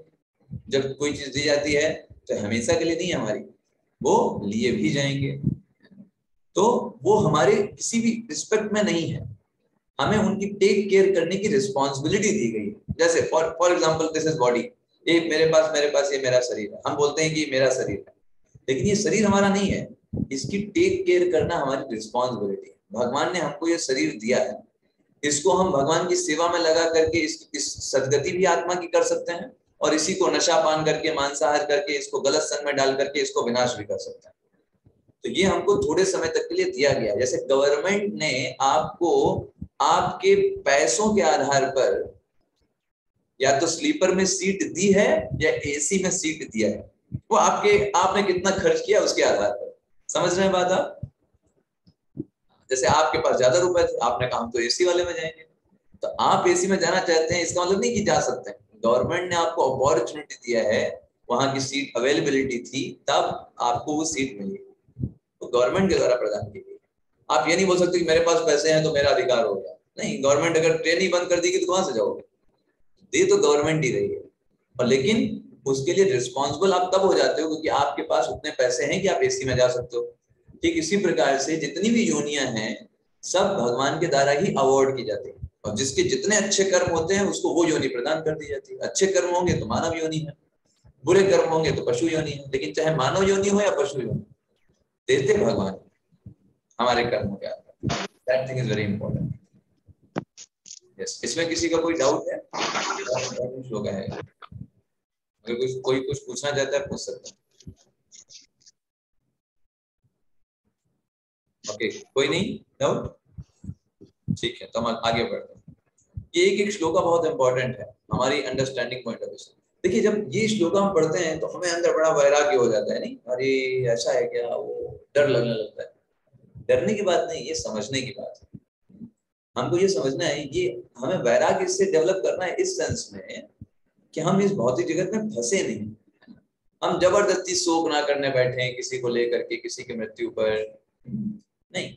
हमें पता है वो चीजें हमको भगवान ने दिया है। अगर आप थोड़ा सा इस संसार को एनालिसिस करो, इस जगत में कोई व्यक्ति जब जन्म लेता है तो बताइए वो किसको जानता है? एक छोटा सा बच्चा जिसका दिन सिर्फ 2 दिन हुआ है, 1 दिन हुआ है, किसको जानता है वो इस संसार? बताइए। केवल माँ को, किसी को भी नहीं, किसी को भी नहीं जानता। वो छोटा बच्चा जिसको भी सूझबूझ ही कुछ नहीं है, जब बड़ा हो जाता है तब उसको समझ में आता है, हाँ अच्छा ये कोई लेडी है, ये मुझको मदद करती है, जब मैं चिल्लाता हूँ मेरे पास आती है, तब उसको कुछ आभास आता है। जब जन्म लेता है वो किसी को नहीं जानता, आप कौन हो, कहाँ से हो, क्या हो। लेकिन जैसे जैसे वो संग बड़ा बड़ा होने लगता है और उसका अटैचमेंट बढ़ने लगता है अलग अलग चीजों से, अलग अलग लोगों से मिलता है। अच्छा ये भाई हैं, फूफा है, नाना है, बुआ है ना, मौसी हैं, मम्मी हैं, पापा हैं, दादी बाबा, उसका ऐसे अटैचमेंट बढ़ता चला जाता है। फिर और ज्यादा अटैचमेंट, जब पत्नी आ जाती है, पति आ जाता है, और ज्यादा अटैचमेंट उससे हो जाता है, और ज्यादा एकदम टाइट अटैचमेंट हो जाता है पति पत्नी से इस संसार में, क्योंकि बहुत ज्यादा संग मिलता है। जितना संग मिलेगा अटैचमेंट उतना तगड़ा हो जाता है। देखना और सुनना, ये 2 चीजें हमारे अटैचमेंट को बढ़ाती हैं। तो शास्त्र हमको जब ये चीजें बताते हैं तो ये नहीं बोलते कि हम प्रेम करना छोड़ दें। 2 चीजें होती हैं, एक होता है आसक्ति और दूसरा होता है स्नेह। तो शास्त्र हमको समझाते हैं कि आसक्ति नहीं करनी चाहिए। आसक्ति का मतलब होता है कि नहीं, अगर ये व्यक्ति नहीं रहेगा तो हम जी ही नहीं सकते, कुछ भी, पूरा हमारा सब बर्बाद हो जाएगा अगर ये व्यक्ति नहीं रहा। ये क्या है? What is that? आसक्ति या स्नेह? आसक्ति। हम जी ही नहीं सकते, हमारा सब बर्बाद हो जाएगा, कुछ नहीं रहेगा, ये आसक्ति। और प्रेम का मतलब क्या, स्नेह का मतलब क्या होता है? स्नेह का मतलब होता है अरे ये तो भगवान ने सब हमको अपॉर्चुनिटी दिया है, चाहे वो हमारी पत्नी हो, हमारे बच्चे हो, हमारे भाई हो, दिया तो भगवान ने ही है ना। तो उनको अच्छे से टेक केयर करना, उनकी सारी जरूरतों को पूरा करना, है ना, उनकी मदद करना, उनको आध्यात्मिक उन्नति प्रदान करने के लिए उनको स्नेह करना, है ना। तो ये स्नेह करने को मना नहीं है। आप अच्छे से देखभाल करो, उनकी मदद करो। लेकिन आसक्ति को मना किया गया है। आसक्ति को मतलब व्यक्ति पागल हो जाता है कि नहीं नहीं ये व्यक्ति मुझसे छोड़ना नहीं चाहिए। तो शास्त्र हमको समझाते हैं कि भाई छोटे थे तुम्हारे पास कुछ नहीं था, भगवान ने ही तुमको वो व्यक्ति दिए। अभी जब वो व्यक्ति तुमसे छीने जा रहे हैं तुम करो नहीं नहीं ये तो मेरे हैं मेरे हैं, कैसे आपके हो गए? How is it? जैसे आप एक अगर पति पत्नी को देखिए, तो एक जो पति है जब उसका विवाह नहीं हुआ था तो क्या जानता था वो पत्नी को? बताइए, क्या पत्नी अपने पति को जानती थी कौन है? यस और नो? नो प्रभु जी। नहीं जानते थे। ठीक है, कोई आसक्ति नहीं थी। उस व्यक्ति को क्या हो रहा है उससे हमने को कोई फर्क नहीं पड़ रहा है, क्योंकि हम तो जानते ही नहीं कौन है। लेकिन अभी जब ये बंधन में बंध गए तब ये व्यक्ति इतने आसक्त हो जाते हैं, इतने आसक्त हो जाते हैं, क्यों कहते हैं नहीं अब तो हम पूरी तरीके से जो है दूसरे व्यक्ति पर ही डिपेंडेंट है। तो इस चीज से थोड़ा सा अपने आप को दूर रखना चाहिए। आसक्ति हमें नहीं होनी चाहिए। जब हमें ये समझना चाहिए कि सारी चीजें हमको भगवान ने दी हैं, वो भगवान ने ही दिया है, मेरे पास तो थे नहीं, और भगवान कभी भी ले सकता है, कभी भी ले सकता है। और जब भगवान हमसे लेते हैं वो चीज तो हमें शोक नहीं करना चाहिए। दुखी हो सकते हैं, दुखी होना और शोक करने में अंतर होता है। दुखी होना इस सेंस में कि आप मुझे उस व्यक्ति का संग नहीं मिल पाएगा जो हमें आध्यात्मिकता में सेवा में मदद करता था, तो उस रिस्पेक्ट में हम दुखी हो सकते हैं। लेकिन शोक करना कि ये गलत हुआ, फिर कई बार देखेंगे लोग भगवान को बोलने लगते हैं भगवान आपने मेरे साथ ऐसा क्यों किया, इस व्यक्ति को क्यों छीन लिया मुझसे। अरे भाई जब भगवान ने दिया था तब तो तुमने कुछ बोला नहीं, अभी भगवान ने वापस ले लिया तब तुमको भगवान याद आ रहा है। तो इस संसार में इस तरीके से लोग भगवान को दोषारोपण करने लगते हैं, लेकिन वो ये नहीं समझते भाई ये जो तुमको सुविधा दिया था वो भी तो भगवान ने ही दिया था। उस समय तो तुमने भगवान को याद नहीं किया कि भगवान थैंक यू सो मच आपने मुझे दिया ये, है ना। और भगवान ने ले लिया, आप तो भगवान को दोष दे रहे हो, या फिर कहीं ना कहीं तुम ये बताने का प्रयास कर रहे हो कि तुम भगवान से ज्यादा अच्छे से जानते हो कि तुम्हारे लिए क्या अच्छा होना चाहिए। भगवान के पास उतनी बुद्धि नहीं है, भगवान ने इसलिए गलत किया है और तुम उनको सही करने का प्रयास करो। मैं तो ये बताना चाह रहा हूँ। तो हमें समझना चाहिए कि अपने अपने कर्मों के अनुसार, जैसे आप जब ट्रेन में बैठते हो तो लोग अपने आप ट्रेन में चढ़ते जाते हैं और समय समय पर आकर के अपने आप ट्रेन से उतरते जाते हैं। ऐसा होता है कि नहीं, है ना? अपने आप बीच में चढ़ गए, सीट पे बैठ गया, थोड़ी देर बातचीत हुई, कुछ आदान प्रदान हुआ, कुछ हुआ और फिर समय आ गया वो उतर गया। ऐसे ही हमारे जीवन में अनेक लोग चढ़ते हैं, किसी का जन्म हो गया हमारे परिवार में, है ना, हम बड़े खुश हो जाते हैं, और फिर कोई कोई शरीर छोड़ते चले जाते हैं, कोई भी जा सकता है। तो इस तरीके से संसार जो है वो कार्य करता है। तो हमें इसके दौरान ये बात पता होनी चाहिए कि हमारे जीवन का लक्ष्य क्या है। हमारे जीवन का लक्ष्य है जो भी इस समय हमारे साथ हैं उनके साथ कोऑपरेट करके भगवान की भक्ति को स्थिर रहना चाहिए, स्थिर करना चाहिए। ये हमारे जीवन का लक्ष्य है कि वो चीज हमसे कभी नहीं छूटने वाली है। बाकी तो इस संसार में सब कुछ एक ना एक दिन छूटने वाला है। तो यहाँ पे प्रभुपाद जी तात्पर्य में तुरंत एक श्लोक बताते हैं, प्रकृति क्रियमाणानि गुणे कर्माणि सर्वशा अहंकार विमूढ़ आत्मा करता हम इति मन्यते। अहंकारी व्यक्ति क्या सोचता है कि मैं सब कर रहा हूँ। उसे पूछेगा ये बेटे किसके हैं? अरे मेरे बेटे हैं, मैंने पैदा किए। अच्छा ये पत्नी किसकी? अरे मेरी पत्नी, मैंने शादी की है। अच्छा माता पिता किसके? मेरे माता पिता है। अच्छा इतना सब कुछ तुम्हारा है, कंट्रोल तो किसी पे नहीं है, कंट्रोल तो कुछ नहीं कर सकते। कैसे तुम्हारा हो गया? जब हम कोई चीज बोलते हैं कि मेरा है, इसका मतलब उस पर कंट्रोल होना चाहिए, तभी ना आप कह रहे हो कि मेरा है। लेकिन हम देखते हैं संसार में किसी भी चीज पर आपका कंट्रोल नहीं, आपके शरीर पर आपका कंट्रोल नहीं, है ना। अचानक से कुछ दर्द होने लग जाएगा, देखते हैं आजकल समाज में देखते ही है ना, वो न्यूज आता है अचानक से रात में दर्द चालू हुआ, शाम में चले गए लोग।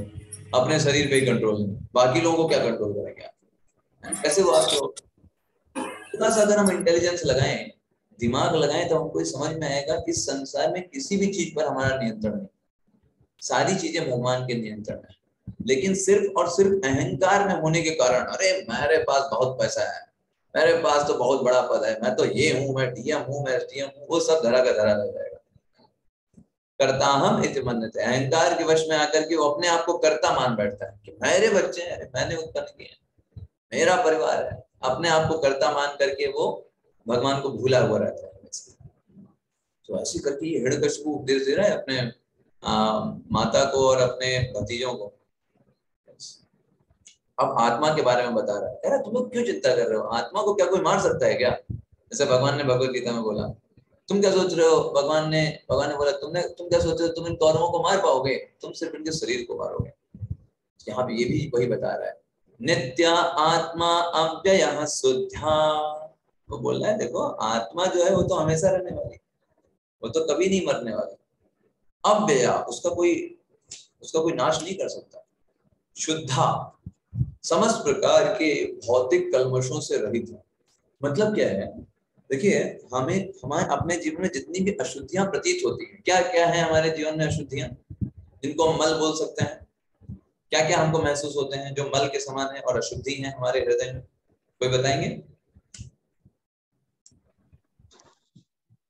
कुविचार प्रभु जी। हाँ, कुविचार जैसे क्या क्या हो सकते हैं? क्रोध, है ना? जी प्रभु जी। मोह, लोभ। हाँ, क्रोध, लोभ, काम, मद, मोह, मत्सर्य, ये सब अशुद्धियां हैं। तो ये अशुद्धि की आत्मा में है क्या, बताइए? नहीं प्रभु जी। नहीं, आत्मा में नहीं। ये आत्मा तो शुद्ध है, भगवान का भक्त है, भगवान का दास है। ये सारी शुद्धियां जो है गुणों के कारण है, उनका संग करने के कारण हमको ऐसा लगता है कि ये सारी चीजें आत्मा में हैं। जैसे हम सोचते हैं मैं क्रोधित हूं, मैं ये काम कर रहा हूं, ये हमको प्रतीत होता है। आत्मा कोई कार्य नहीं करता, आत्मा शुद्ध है, हमेशा भगवान से कनेक्टेड है। सर्वगः, हर जगह उपस्थित है। सर्ववित्परः, सर्ववित्परा का क्या अर्थ है? ज्ञान से पूर्ण है। परा का मतलब समस्त भौतिक दशाओं से परे है। काम, क्रोध, मद, लोभ, ये सब आत्मा को नहीं परेशान कर सकता। ये हम क्योंकि भौतिक जगत में हैं और भौतिक तत्वों का संग हो रहा है, इसलिए हमको ऐसा प्रतीत होता है और हम उसको मान लेते हैं कि हमको ये हम प्रभावित हो रहे हैं गुणों के कारण। आत्मा को कोई ये छू भी नहीं सकते, काम, क्रोध, मद, लोभ, क्योंकि वो तो पूरी तरीके से डिफरेंट फिनोमेना है आत्मा का। धत्ते सावात्मनो लिंग माया विसर्जन होना। तो यही जो आत्मा है अपना इस शरीर, अपने आप को माया रूपी शरीर मान लेता है कि मेरे ऊपर काम, क्रोध, मद, लोभ, ये सब चीजों का आवेश है।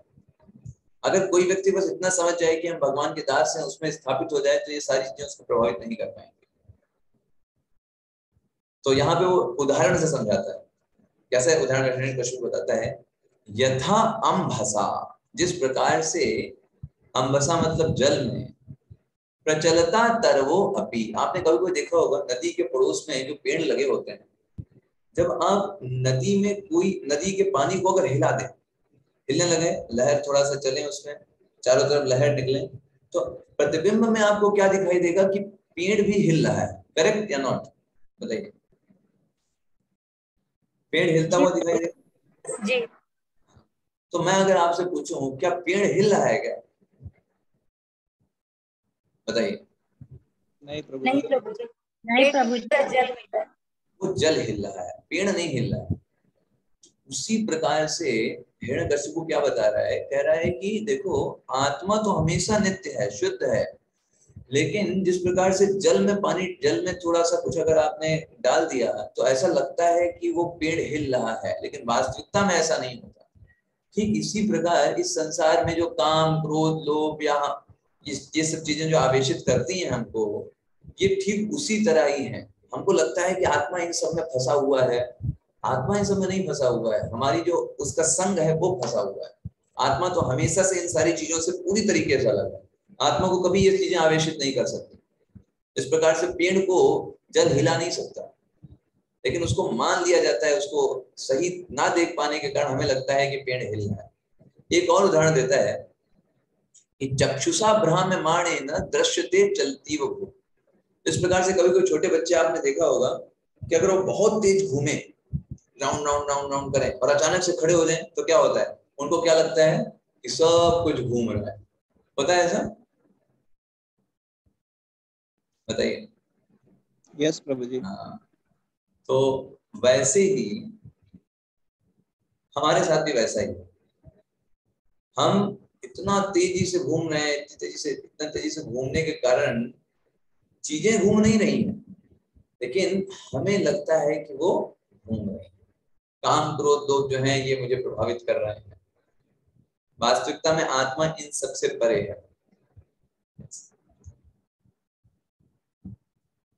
तो बहुत अच्छा ये चीज यहाँ पर बताता है मैंने क्वेश्चन, बहुत बड़ा तात्पर्य लिखते हैं प्रभुपाद जी।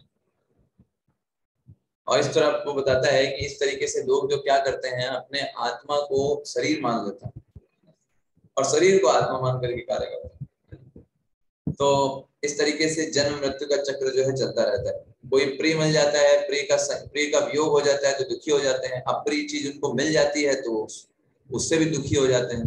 वो दुखी अपने आप को मान लेते हैं। वास्तव में कोई भी चीज हमको दुखी नहीं कर सकती इस भौतिक जगत में। कोई भी चीज हमको इस भौतिक जगत की सुखी भी नहीं कर सकती, क्योंकि हम आत्मा हैं। हमें सिर्फ भगवान से संबंधित चीजें ही आनंद प्रदान कर सकती हैं। इस जगत की ना तो कोई चीज में सुख देने की क्षमता है, ना ही दुख देने की क्षमता है। हम मान लेते हैं मन के स्तर में कि ये चीज हमको सुख प्रदान कर रही है, ये हमको खाने में अच्छा लग रहा है, ये हमको सुनने में अच्छा लग रहा है, ये हमको देखने में अच्छा लग रहा है, उन भौतिक पदार्थों के संग के कारण। जैसे हमने अभी ये मान लिया है कि मैं मनुष्य हूं, माना है कि नहीं आप लोगों ने, बताइए। लेकिन अगर आप रियलिटी में देखो तो क्या हम मनुष्य हैं? बताइए, यस और नो, सोच के बताइए। प्रभु जी आत्मा है, आत्मा है। लेकिन आप तो अभी हम बोल रहे हैं ना, हमें लेक्चर में बैठे हुए हैं और हम ये शास्त्र पढ़ रहे हैं, लेकिन नॉर्मली हम अपने आप को क्या मान करके कहते हैं, घूमते हैं कि हम क्या हैं? शरीर, मनुष्य हैं। और मनुष्यों में भी और ज्यादा कैटेगरी, स्त्री हैं, पुरुष हैं, या फिर इस जाति के हैं, इस धर्म के हैं। कितना ज्यादा इन चीजों का आवेश हमारे ऊपर है, और यही आवेश के कारण हम उन चीजों को मान लेते हैं। वास्तव में वो हमारी नहीं है। एक बार शरीर छूटेगा, ना तो वो स्त्री स्त्री रहेगी, ना पुरुष पुरुष रह जाएगा, ना वो धर्म, ना कोई जाति, ना कोई वर्ण, ना कोई पोस्ट, ना कोई पोजीशन, सब कुछ एक साथ खत्म हो जाए। हम उसको अपना मान लेते हैं जबरदस्ती कि ये हमारा है, और उस कारण से यही हमारे जन्म मृत्यु का चक्र का एक कारण बनता है, क्योंकि आसक्ति डेवलप कर लेते हैं उन चीजों से।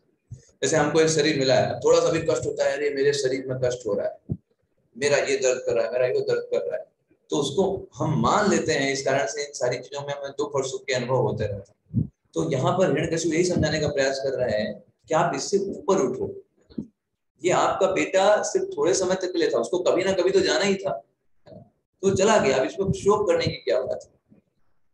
और इस तरीके से बहुत अच्छे इन चीजों को बता करके बताने का प्रयास कर रहा है। लेकिन देख रहा था वो हिरण्यकशिपु की शोक दूर नहीं हो रहा था इन लोगों का, तो उसने एक प्राचीन इतिहास बताया। किसने बताया प्राचीन इतिहास? हिरण्यकश्यपु ने। हिरण्यकशिपु ने कहा, जैसे जब कोई कहानी सुनते हैं तो चीजें अच्छे से समझ में आ जाती। तो उसने हिरण्यकशिपु ने एक कहानी सुनाई। कहा देखो, एक बहुत प्राचीन इतिहास है। एक बार एक बहुत कुशीनर नाम का एक राजा था, एक राज्य था जहाँ पे सुयज्ञ नाम का एक राजा रहता था। एक दिन क्या हुआ, ये राजा बहुत युद्ध कर रहा था अपने शत्रुओं से, और उसको मार डाला गया।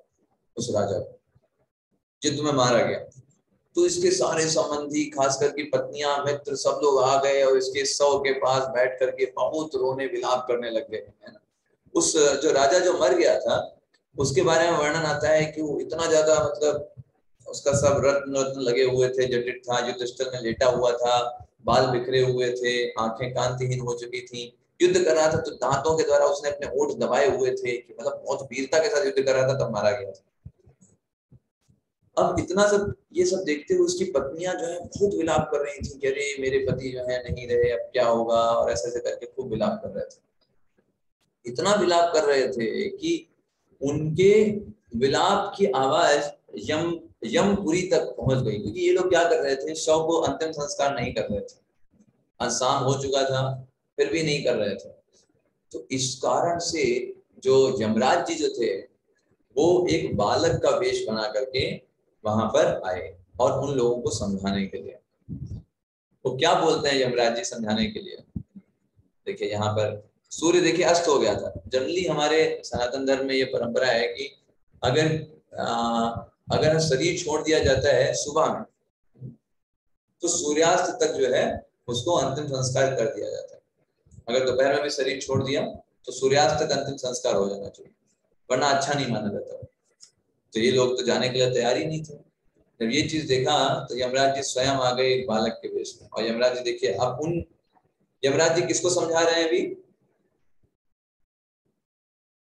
यस बताइए। रानियों को। उन रानियों को। अभी देखिए कितना ज्यादा कॉम्प्लेक्स हो गया। सबसे पहले ये बात क्वेश्चन पूछा था परीक्षित जी ने सुखदेव जी से। सुखदेव जी ने उसका आंसर देते हुए बताया कि सेम क्वेश्चन पूछा है युधिष्ठिर ने नारद जी से। नारद जी ने उसको समझाने के लिए हिरण्यकश्यपु वाला उपाख्यान बता रहे हैं कि हिरण्यकश्यपु किस किस तरीके से कर रहा था। अब हिरण्यकश्यपु अपनी माता को समझा रहा है ये दृष्टांत दे करके यमराज जी का, है ना, काफी कॉम्प्लिकेटेड एक के अंदर एक। तो अभी यम देखिए यमराज जी कैसे कितना सुंदर समझा रहे हैं। यमराज जी भी महाजन है, तो क्या बोल रहे हैं, एक बालक बनकर के आए, बहुत छोटे बालक बनकर के, और खड़े हो गए पास में जब सारी रानियां रो रही थी, बहुत रो रही थी। तो बोले अहो अमीशाम वयशाधिकानाम विपश्यताम लोक विधिम विमोहा यत्रागतस्तत्र गतम मनुष्यम स्वयं सधर्मापि सोचन्त्य पार्थम।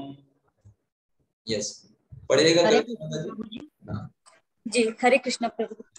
श्री यमराज ने कहा, ओह यह कितना आश्चर्यजनक है। ये लोग जो आयु में मुझसे बड़े हैं उन्हें उत्तम प्रकार का अनुभव है कि सैकड़ों हजारों जीव जन्म लेते हैं और मरते हैं। इस प्रकार उन्हें समझना चाहिए कि उन्हें भी मरना है, तो भी वे मोहग्रस्त रहते हैं। बद्ध जीव किसी अज्ञात स्थान से आते हैं और मृत्यु के पश्चात उसी अज्ञात स्थान को लौट जाते हैं। इस नियम का कोई अपवाद नहीं मिलता और यह भौतिक प्रकृति द्वारा संपन्न किया जाता है। तो यह जानते हुए भी वे व्यर्थ शोक क्यों करते हैं? कितना कितना स्पष्ट है और कितना मतलब अच्छे तरीके से यमराज जी ने बताया। उन्होंने सबसे पहले आश्चर्य कहा कि बड़ा आश्चर्यजनक प्रतीत होता है। क्यों? क्योंकि आप लोग तो मुझसे बड़े हैं। कौन लोग बड़े हैं? किसके बारे में बोल रहे हैं? वो रानियों के बारे में। मतलब वो ये बोल रहे हैं कि आप लोग तो मुझसे बड़े हैं, हमको तो नहीं समझाना चाहिए, आप लोगों को तो ज्यादा अनुभव है हमसे, है ना। क्या आपको ये पता है कि आपके जीवन में भी बहुत सारे लोगों ने जन्म लिया होगा और बहुत सारे लोग आपके सामने मरे भी होंगे। आपको पता है, ये तो अकाट्य सत्य है, ये तो होता ही होता है ना। और इवन उन लोगों को छोड़िए, आपको भी एक दिन मरना है। आप ये सोच रहे हो अरे मेरा पति मर गए अब क्या होगा, अरे पति क्या मर गया, आपको भी मरना है। उनके लिए आप क्यों टेंशन ले रहे? आपको भी जाना है, ये सबके साथ होना है। और आपको अनुभव है, आप तो इतने बड़े हो, आपको मैं समझाना, मुझे समझाना पड़ रहा है। तो छोटा बच्चा बोल रहा था ना, तो वो बड़ा ध्यान से सुन रहे थे। जब कोई छोटा बच्चा कुछ बड़ी बड़ी बात करता है ना, तो लोग बड़े ध्यान से सुनते हैं। तो ये लोग बड़े ध्यान से सुनने लग गए यमराज जी क्या बोल रहे हैं। मैंने कहा कि आप लोगों को सिखाना पड़ रहा है। आपके नजरों के सामने कितने लोगों ने जन्म लिया होगा। मान लीजिए वो रानियां हैं, मान लीजिए अगर वो 35-40 साल की होंगी, उनके सामने न जाने कितने लोगों ने जन्म लिया होगा, न जाने कितने लोग मर गए होंगे। लेकिन व्यक्ति के ऊपर ऐसा माया का प्रभाव रहता है, उसको लगता है हाँ लोग मर रहे हैं, हम थोड़ा ना मरेंगे, है ना। हम थोड़ा ना इस शरीर को छोड़ के जाने वाले, हम तो यहाँ अनंत काल तक के लिए। ये लोग मर रहे हैं, कभी कोई जा करके वो भले ही दिखावे आंसू भी बहा आएगा, लोगों से बोलेगा भाई हाँ व्यक्ति तो अच्छा था, क्या किया जाए, समय की बात है, बोल करके आएगा। लेकिन उसको ये फील नहीं आएगा कि मुझे भी जाना है, वो फील नहीं आता है। थोड़े समय के बाद फिर वही सब कुछ चालू कर देता है अपना, भगवान को भूल करके। तो यहाँ पर यही यमराज जी समझा रहा है, आप लोग अनुभवी हैं, हमसे बड़े हैं उम्र में, आपको ये ज्यादा अनुभव होना चाहिए। इस संसार में इसका कोई अपवाद नहीं। कोई बताइए आपके नॉलेज में है कोई इस नियम का अपवाद कि किसी ने जन्म लिया हो मरा ना हो? बताइए। नहीं प्रभु जी, कोई अपवाद, सबको जाना है। लेकिन फिर भी लोग जो है वो मोहग्रस्त रहते हैं, कहते नहीं मेरे परिवार में किसी की मृत्यु नहीं होनी चाहिए। क्यों भाई, आपका परिवार क्या आध्यात्मिक जगत से आया है क्या? तो आपके परिवार में किसी की मृत्यु नहीं होगी। जिसका जब समय आएगा वो जाएगा, भौतिक प्रकृति के द्वारा अरेंजमेंट है। जिसका जब स्टेशन आ जाएगा वो उतर जाएगा। जिस हिसाब से वो चढ़ा था, जिस तरह चढ़ने पर आपका अधिकार नहीं था, आपने किसी को इनवाइट नहीं किया, जन्म ले ही लिया ना आपके यहाँ, किसी ना किसी ने। कौन सा जीवात्मा पिछले जन्म में कहाँ से आया, आपका कोई उस पर अधिकार नहीं था, और वो अगले जन्म में कहाँ जाएगा इस पर भी आपका कोई अधिकार नहीं, ना ही आपका कोई कंट्रोल है। तो परेशान क्यों हो रहे हैं, ये समझा रहे हैं यमराज जी। आपका कोई नियंत्रण नहीं था, वो अपने अपने समय से सब लोग आ रहे हैं, अपने अपने समय से जा रहे हैं। इसमें ना तो आप किसी को दोष दे सकते हैं, ये उसके अपने अपने स्वकर्म से गति हुई। आपको परेशान नहीं होना चाहिए, आप व्यर्थ में शोक कर रहे हैं। बड़ा ये अच्छा इंस्ट्रक्शन यहाँ पे देते हैं। तो प्रभुपाद जी यहाँ पे तुरंत इस श्लोक को कोट करते हैं श्रीमद् भगवद गीता में, जो भगवान बोलते हैं अव्यक्ता दीन भूतानि। आप सोचिए, जब हमारा जन्म नहीं हुआ था तो क्या हम व्यक्त थे? जैसे मान लीजिए मेरा नाम रोहित वाजपेयी है, तो अभी जब मेरा जन्म नहीं हुआ था तो रोहित वाजपेयी के नाम से कोई व्यक्ति था क्या? बताइए, नहीं था, कोई एग्जिस्ट नहीं करता था, इस नाम से कोई एग्जिस्ट नहीं करता था, ये शरीर भी एग्जिस्ट नहीं करता था। अब जब जन्म हो गया तब दिखाई दे रहे हैं, हाँ भाई ये व्यक्ति है, इसका नाम रोहित नाम रख दिया, और ये व्यक्ति है, अच्छा हाँ ठीक है ये व्यक्ति है।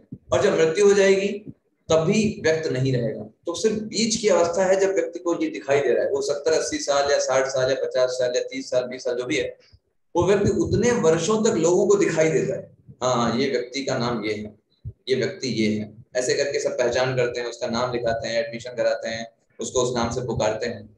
उसके पहले उसको कोई नहीं जानता था, और उसके बाद में भी उसको कोई नहीं जानेगा कहाँ गया क्या हुआ, बस थोड़े समय तक के लिए वो लोगों को दिखाई देता है, जो भी 60-70 साल मान लें जिसका जो है।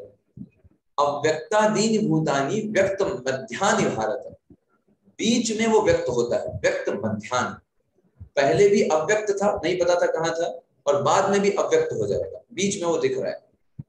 अव्यक्ता निधनान्यव तत्र का परिवेदन। तो भगवान क्या बोलते हैं इस श्लोक में कि टेंशन क्यों ले रहे हो? जब पहले तुम अव्यक्त थे, तुम्हारे बारे में कोई नहीं जानता था, बाद में भी वही तुम्हारी गति हो रही है, जहां से आए वहीं तो जा रहे हो। आपको बात समझ में आ रही है? ये बात क्लियर है जी। हाँ, पहले आप अव्यक्त थे, आपको कोई नहीं जानता था, आपका नाम कुछ नहीं था, कोई रिलेशन किसी के साथ नहीं था। जब आपका जन्म हुआ कौन जानता था आपको? आप किसको जानते थे? क्योंकि कुछ नहीं जानते थे, एकदम हम लोग अनपढ़ गवार मूर्ख जो बोल रहे हैं उस समय थे जब जन्म हुआ था। बुढ़ापे के बाद जब मृत्यु भी होगी तब भी हमको कोई नहीं जानेगा और कुछ भी हमको नहीं आएगा। जितना भी डिग्री यूनिवर्सिटी जो जो पढ़ाई किया, जो लिखाई किया, सबका सभी धरा रह जाएगा। सब कुछ छोड़ करके हम उसी अवस्था में पहुंच जाएंगे जहां से हम आए थे। तो जहां से आए थे वहीं तो जा रहे हैं, तो इसलिए टेंशन क्यों लेना, शोक क्यों करना? जैसे मान लीजिए अभी आप सब लोग यहाँ पर जूम मीटिंग से कनेक्ट हो, ठीक है, तो जूम मीटिंग से कनेक्ट होकर के जूम मीटिंग डिस्कनेक्ट करके वापस आप चले जाएंगे। तो इसमें मैं कोई व्यक्ति शोक करने लगे, अरे अरे जूम मीटिंग खत्म हो गई, अब क्या होगा, अब क्लास खत्म हो गई, कैसे होगा? तो ये तो मूर्खता है ना, क्योंकि पहले क्लास स्टार्ट हुई थी तो क्लास तो खत्म होना ही है, अनंत काल तक तो चलेगी नहीं, क्योंकि जब जो कोई चीज स्टार्ट होती है तो खत्म भी होगी। ऐसे कोई मान लीजिए कोई कथा सुनने गया, तो कथा सुनने घर से गया, जब कथा खत्म हो गई तो घर को ही जा रहा है, तो उसमें शोक करने की क्या बात है? जहां से आया है वहीं जा रहा है। तो भगवान ये बोल रहे हैं जब पहले व्यक्ति अव्यक्त था, बीच में थोड़े समय तक के लिए व्यक्त हुआ, बाद में फिर अव्यक्त हो गया निधन होने पर, तो तत्र का परिदेवना, इसमें रोने की कौन सी बात है? कौन सा ऐसा नई चीज उसके साथ हो गई? पहले भी वो वही था, अभी भी वही। ये चीज समझ नहीं। अगर हम अपने जीवन काल में भी देखें तो जन्म से हम बहुत मासूम होते हैं और बहुत ज्यादा हमारे अंदर कार्य करने की क्षमता नहीं होती, रोते हैं जब कुछ चाहिए होता है, और बुढ़ापे पर भी वैसी अवस्था हो जाती है। बचपन में भी हम खड़े नहीं हो पाते, बुढ़ापे में खड़े हो पाते हैं अपने आप से? बताइए। नहीं प्रभु जी। ऐसे ही बचपन में हम तोतली भाषा होती है, बोल नहीं पाते, बुढ़ापे में भी तोतली भाषा होती है। ऐसे ही जहां से स्टार्ट करें वहीं खत्म करें। अब ये चीज देखिए, बचपन में हमारे सर पे बाल नहीं होते, बुढ़ापे में होते हैं? नहीं प्रभु जी, झड़ जाते सारे, झड़ जाते सारे। ऐसे ही आप देखो, बचपन में हमारे दांतों एक भी दांत नहीं होते, बुढ़ापे में भी कोई दांत, सारे के सारे दांत खत्म होते हैं। जैसे बचपन है वैसे ही बुढ़ापा आने वाला है, तो तत्र का परिदेव, क्यों परेशान होना, वो तो प्रकृति का नियम है। ऐसे करके भगवान भगवद गीता में समझाते हैं। उस चीज को यहाँ पर हिरण्यकशिपु जो है वो समझा रहा है। अब यहाँ पर एक बहुत इंपॉर्टेंट श्लोक है, बोलता है ये श्लोक मतलब हमको एकदम याद कर लेना चाहिए, इतना इंपॉर्टेंट श्लोक है। अहो वयं धन्यतमा यदत्रा त्यक्ता पितृभ्यां न विचिन्तयामः अभक्ष्यमाणा बलावृकादिभिः सरक्षिता रक्षतियो हि गर्भे। भले ही हिरण्यकश्यप ये बात बोल रहा है, लेकिन ये इतना इंपॉर्टेंट श्लोक है, अगर हम अपने जीवन में उतार लें, इस भावना को अपने हृदय में रख लें, दुनिया में किसी व्यक्ति किसी सिचुएशन की कोई ताकत नहीं है कि हमको परेशान कर सके या हमको शोकग्रस्त करने की क्षमता रखता है ना? क्या बोल रहा है? अहो वयम, ओ वयम हम सब, धन्यतमा यदत्रा।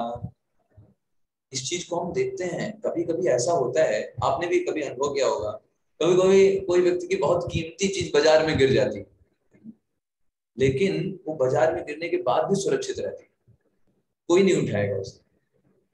वो व्यक्ति थोड़े समय के बाद जान पाएगा, अरे मेरा इतना ईयर रिंग गिर गया या मेरे पैसे गिर गए, जाएगा बाजार में, वो वैसे के वैसे पड़े रहेंगे, किसी ने नहीं उठाया होगा।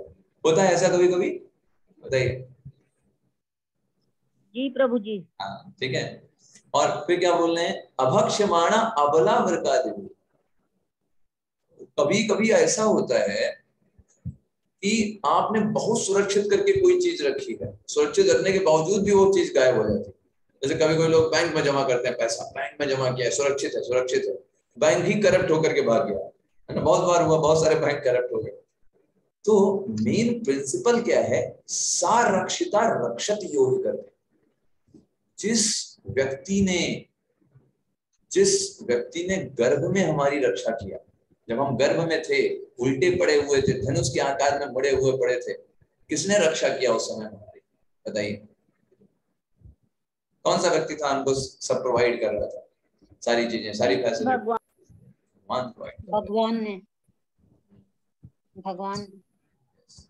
तो पढ़िएगा संतोष प्रभु जी इसका अनुवाद। संतोष प्रभु जी पढ़िएगा। जी प्रभु जी। वह कितना आश्चर्यजनक है कि इन वयोवृद्ध महिलाओं को हमारे जैसा भी उच्चतर जीवन बोध नहीं है। निसंदेह हम अत्यंत भाग्यशाली हैं, क्योंकि यद्यपि हम बालक हैं और अपने माता पिता के द्वारा जीवन संघर्ष करने के लिए असुरक्षित छोड़ दिए गए हैं, और यद्यपि हम अत्यंत निर्बल हैं, तो भी हम हिंस्र पशुओं से न तो हमें खाया न विनष्ट किया। इस तरह हमें दृढ़ विश्वास है कि जिस भगवान ने हमें माता पिता के घर में सुरक्षा प्रदान की है, वे ही हमारी सर्वत्र रक्षा करते रहेंगे। हाँ, तो हमारी भगवान रक्षा कर रहे हैं कि हमारे पास ज्यादा बुद्धि है आप लोगों से, रानियों से बोल रहे हैं कि भले बताओ मैं हम कितने भाग्यशाली हैं कि हमको पता है कि भगवान हमारी रक्षा कर रहे हैं, और आप लोग इतने बड़े होने के बावजूद भी आपको इतना नहीं पता है कि भगवान हमारी रक्षा कर रहे हैं। अरे जिन भगवान ने हमारी गर्भ में रक्षा किया, सोचने वाली बात है। गर्भ में अगर इस समय सोचिए, गर्भ में हम जिस प्रकार से होते हैं, अगर इस समय हमको वैसे ही एक बोरे में बंद करके बंद कर दिया जाए, ठीक है, ऐसे ही मोड़ करके बंद कर दिया जाए, कितना समय हम जीवित रह पाएंगे? बताइए आप। How much time we can survive? जिस अवस्था में हमारे पास खाना पहुंचता है, पानी पहुंचता है, सारे पहुंचते हैं। अब माता तो वो कुछ खाती जाती है, उसको कुछ नहीं पता होता बच्चे के पास कैसे पहुंच रहा है, लेकिन सारा अरेंजमेंट भगवान के द्वारा किया जाता है। तो जो भगवान हमको गर्भ में सुरक्षित रखते हैं, वही भगवान हमको प्रत्येक परिस्थिति में हमारी सुरक्षा करें। अगर वो सुरक्षा प्रदान कर रहे हैं, हम चाहे जहां भी रहें हम सुरक्षित रहेंगे। अगर सुरक्षा प्रदान नहीं कर रहे हैं, हम दुनिया के सबसे सीक्रेट प्लेस पे हैं, सबसे सिक्योरिटी वाले प्लेस पे हैं, 200 लोग गार्डी करेंगे फिर भी हम मर जाएंगे। तो वास्तव में रक्षा हमारी भगवान करते हैं, ना कोई डॉक्टर बचा सकता है, ना कोई परिवार, ना कोई मित्र, ये सब बताने में सक्षम नहीं है। ये चीज वो बता रहे हैं, कह रहे हैं हम ज्यादा भाग्यशाली हैं आपसे। तो अभी देखिए एक बहुत सुंदर श्लोक बोलते हैं यमराज जी, ये वही श्लोक है। इसका अनुवाद पढ़ेंगे डायरेक्ट। कविता माता जी पढ़िएगा अनुवाद। जी प्रभु जी। ये श्लोक नंबर है, मैं श्लोक नंबर 40 नंबर 14, ओके। 40। कभी कभी मनुष्य अपना धन सड़क पर खो देता है, जहाँ पर सभी उसे देख सकते हैं, फिर भी यह धन भाग्यवश सुरक्षित पड़ा रहता है और इसे कोई देख नहीं पाता। इस तरह जिस व्यक्ति ने इसे खोया था, उसे यह वापस मिल जाता है। दूसरी ओर यदि श्री भगवान संरक्षण प्रदान नहीं करते, तो घर में अत्यंत सुरक्षित रूप से रखा होने पर भी यह धन खो जाता है। यदि श्री भगवान किसी की रक्षा करते हैं तो उसका कोई रक्षक न होते हुए भी तथा जंगल में रहते हुए भी वह जीवित रहता है, जबकि घर पर संबंधियों तथा अन्य व्यक्तियों से रक्षित होते हुए भी मनुष्य कभी कभी मर जाता है, कोई उसकी रक्षा नहीं कर पाता। यहाँ पर बताया गया है भगवान के अरेंजमेंट को, कि भगवान वास्तव में किसी व्यक्ति को जन्म देते हैं और किसी की मृत्यु करते हैं तो हमें व्यथा शोक नहीं करना चाहिए, क्योंकि भगवान ने उस प्रक्रिया को बनाया हुआ है, तो हमें उस पर व्यथा शोक नहीं करना चाहिए। भगवान ही रक्षा करते हैं, भगवान ही किसी व्यक्ति को मारते हैं, तो हम उनसे ज्यादा बुद्धिमान तो है नहीं। कृष्णा हरे कृष्णा कृष्ण कृष्ण हरे हरे हरे राम। अभी आवाज आ रही है? ये अभी आ रही जी है। प्रभु जी। हम लास्ट पे ही हैं, कुछ एक श्लोक और करेंगे। चलो, तो यहाँ पर जस्ट उसके अगले श्लोक में 41वें नंबर के श्लोक में बताते हैं, बहुत सुंदर बताते हैं यमराज जी। देखो, प्रत्येक बद्ध जीव अपने कर्म के अनुसार भिन्न प्रकार का शरीर पाता है। अभी आप देखेंगे कोई व्यक्ति का शरीर बड़ा हट्टा कट्टा होता है, एकदम खली के जैसा, या फिर एकदम वो जो दारा सिंह के जैसा, बड़े हट्टे कट्टे होते, थोड़ा सा भी खाएंगे पिएंगे बड़े हट्टे कट्टे होते हैं। उनका शरीर उनको वैसा मिला पिछले जन्म के कर्मों के आधार पर। कई लोग होते हैं चाहे जितना भी खा ले वो वही रहेंगे, सूखी हड्डी पतली हड्डी की तरह, है ना। वो चाहे जितना खा ले उनका इतना अच्छा पाचन हो जाता है, वो रुकता ही नहीं है शरीर। वैसा शरीर उनको मिला हुआ है अपने कर्म के अनुसार।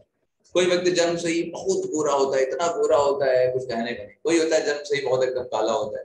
किसी का नाम नक्शा बहुत अच्छा होता है, किसी का नाम नक्शा उतना अच्छा नहीं होता है।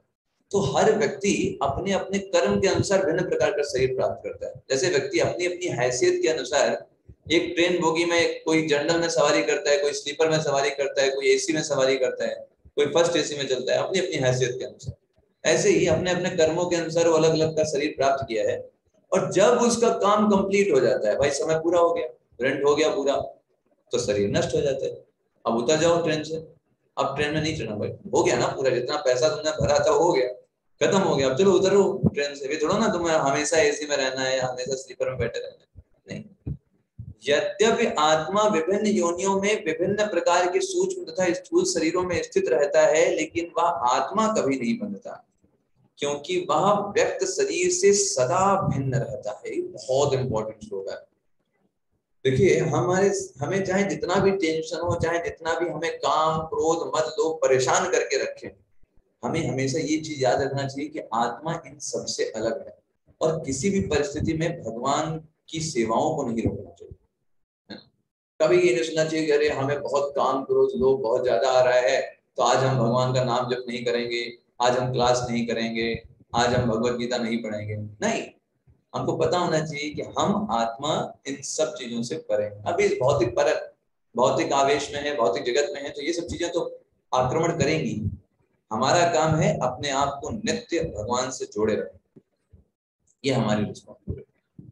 असंगो ही पुरुषा, वेद वाक्य। आत्मा का इस भौतिक जगत की किसी भी वस्तु से कोई संबंध नहीं। अगर इस शरीर से भी आत्मा को कोई संबंध नहीं, आत्मा इस शरीर के साथ कोई सगा नहीं है, कभी भी इस शरीर को धोखा देकर के आत्मा निकल जाएगा। तो ये जो रिलेशन है आत्मा का इस जगत में, ना तो किसी के साथ है, ना तो खुद इस शरीर के साथ है। इस शरीर भी हमारे लिए फॉरेन लैंड है। जैसे आप अमेरिका में जाते हो, आपको कैसा लगता है, ऐसा दूसरा देश है, चलो जल्दी से अपने देश चलो, इंडिया चलो, है ना। ऐसे लिए आत्मा के लिए ये पूरा भौतिक जगत ही फॉरेन लैंड है। वो तुरंत यहाँ पे ये सब चीजें उसके लिए फेवरेबल नहीं है। तो वैसे ही हमको ये सोचना चाहिए, उस परिस्थिति में भगवान का नाम जप करना चाहिए कि ये सब दुनिया जो है वो हमारे लिए विदेश की तरह है। जैसे जो चैतन्य महाप्रभु बोलते हैं शास्त्रकम में, नंद तनुजा किंकरम, जब जप करना चाहिए भगवान के नामों का, तो कई सारे कुछ वैष्णव बताते हैं कि हमें ये भावना के साथ जप करना चाहिए। नंद तनुज किंकरम, हे भगवान नंद के तनुज, किंकरम मैं तो आपका दास हूँ, मैं तो आत्मा हूँ, इस अनेक शरीरों में जा रहा हूँ। अभी जो शरीर मिला है वो मनुष्य का चल रहा है, फिलहाल अभी मनुष्य का एक्सपीरियंस ले रहे हैं, और ऐसे भी पुराने बहुत सारे शरीर ले चुके हैं और आगे भी लेने वाले हैं। तो क्या कह रहे हैं, नंद तनुज किंकरम, मैं तो आपका दास हूँ, किंकर हूँ। पतितुम माम विश्व में भवाम बुधो, अभी क्या हुआ है, मैं पतित होकर के नीचे गिर गया हूँ, आपकी सेवा से गिर करके मैं इस भाव सागर में गिर पड़ा। भाव सागर कैसा है? अनेक प्रकार से जन्म ले रहे हैं, कभी कुछ बन रहे हैं, कभी कुछ बन रहे हैं, कभी मनुष्य बन जा रहे हैं, कभी स्त्री बन रहे हैं, कभी पुरुष बन रहे हैं, और जो बन रहे हैं उसी को अपना मान ले रहे हैं। जैसे अभी पुरुष बने हुए तो अभी अपने को पुरुष मान करके बैठे हुए हैं, जिस पोस्ट में उस पोस्ट को अपना मान करके बैठे हुए हैं, जो नाम दे दिया वो अपने आप को वो नाम मान करके बैठे हुए हैं। ऐसा बिहेव कर रहे हैं जैसे हम वही हैं, ऐसा करके हम काम कर रहे हैं। पतितम माम विश्व में भवाम बुधो, इस भवाम बुध में गिर गए हैं, इस भाव सागर में गिर पड़े हैं। अनेक प्रकार के जन्म मृत्यु के चक्र चल रहा है यहाँ पर, है ना। पतितम माम विश्व में भवाम बुधो, कृपया तव पाद पंकज स्थिता धूलि सदृशम विचिंतया। आप हमारे पर कृपा करिए, आपसे ही आशा है, आप हमें अपने चरण कमल की के धूल का एक कण बना लीजिए आध्यात्मिक जगत में। तो इस भावना के साथ हमें भगवान को उनके नाम का जप करना चाहिए, तब वो प्रभावी होता है। उस तड़प के साथ, उस वियोग के साथ कि भगवान हम तो आपके सेवक हैं, कहाँ इस जगत में हम फंसे हुए हैं, कहाँ हम यहाँ पे अपने आप को कुछ अलग शरीर मान रहे हैं, ये मान रहे हैं, वो मान रहे हैं, माया की सेवा करने में लगे हुए हैं, सेंस ग्रेटिफिकेशन में लगे हुए हैं, कहाँ हम यहाँ पे पड़े हुए हैं, हमको अपनी सेवा में लगे। इस भावना के साथ हम जब भगवान का नाम जप करेंगे तो प्रभावी होता है। चैतन्य महाप्रभु बोलते हैं, न धनम न जनम न सुंदरी कविताम वा जगदीश कामये। कुछ नहीं चाहिए इस जगत का, ना तो धन की अभिलाषा है, ना किसी लोगों की अभिलाषा है, ना जन्म, ना सुंदरी, ना ही किसी प्रकार के भोग की अभिलाषा है इस जगत में, कि कोई स्त्री मिल जाए, कोई पुरुष मिल जाए, हम भोग कर लें, कोई अभिलाषा नहीं, है ना।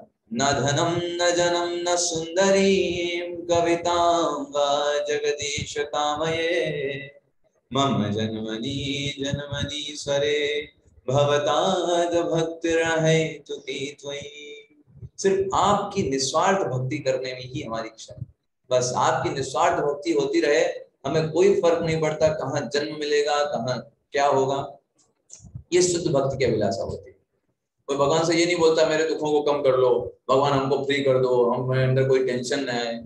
भक्त कभी ये नहीं कहता। भक्त कहता है जितना तुमको भगवान टेंशन देना हो ना, भर भर करके टेंशन दो, लेकिन आपका स्मरण नहीं छूटना चाहिए, आपकी भक्ति नहीं छूटनी चाहिए। कोई दिक्कत नहीं, चाहे जितना मानो टेंशन दो, चाहे जितनी विपत्ति में डालो, चाहे संपत्ति दो, विपत्ति दो, आपका भजन नहीं छूटे, आपके भक्तों का संग नहीं छूटे, आपकी कथाएं नहीं छूटे, हमें कोई फर्क। ये क्या करेंगे संपत्ति विपत्ति, इतने जन्म में तो सब न जाने कितनी संपत्ति, न जाने कितनी विपत्ति मिली है। मेन चीज है आपके भक्तों का संग, एसोसिएशन और आपकी भक्ति, निस्वार्थ प्रेम, ये होना चाहिए बस। हर जगह देखिए शुद्ध भक्त यही मांगता है। जो लोग निचले स्तर पर होते हैं वो लोग बोलते हैं अरे भौतिक दुख है, कष्ट है, भगवान ये कष्ट छुटा लो, हमको सुखी बना दो, ये सब निचले स्तर पर मांगता है।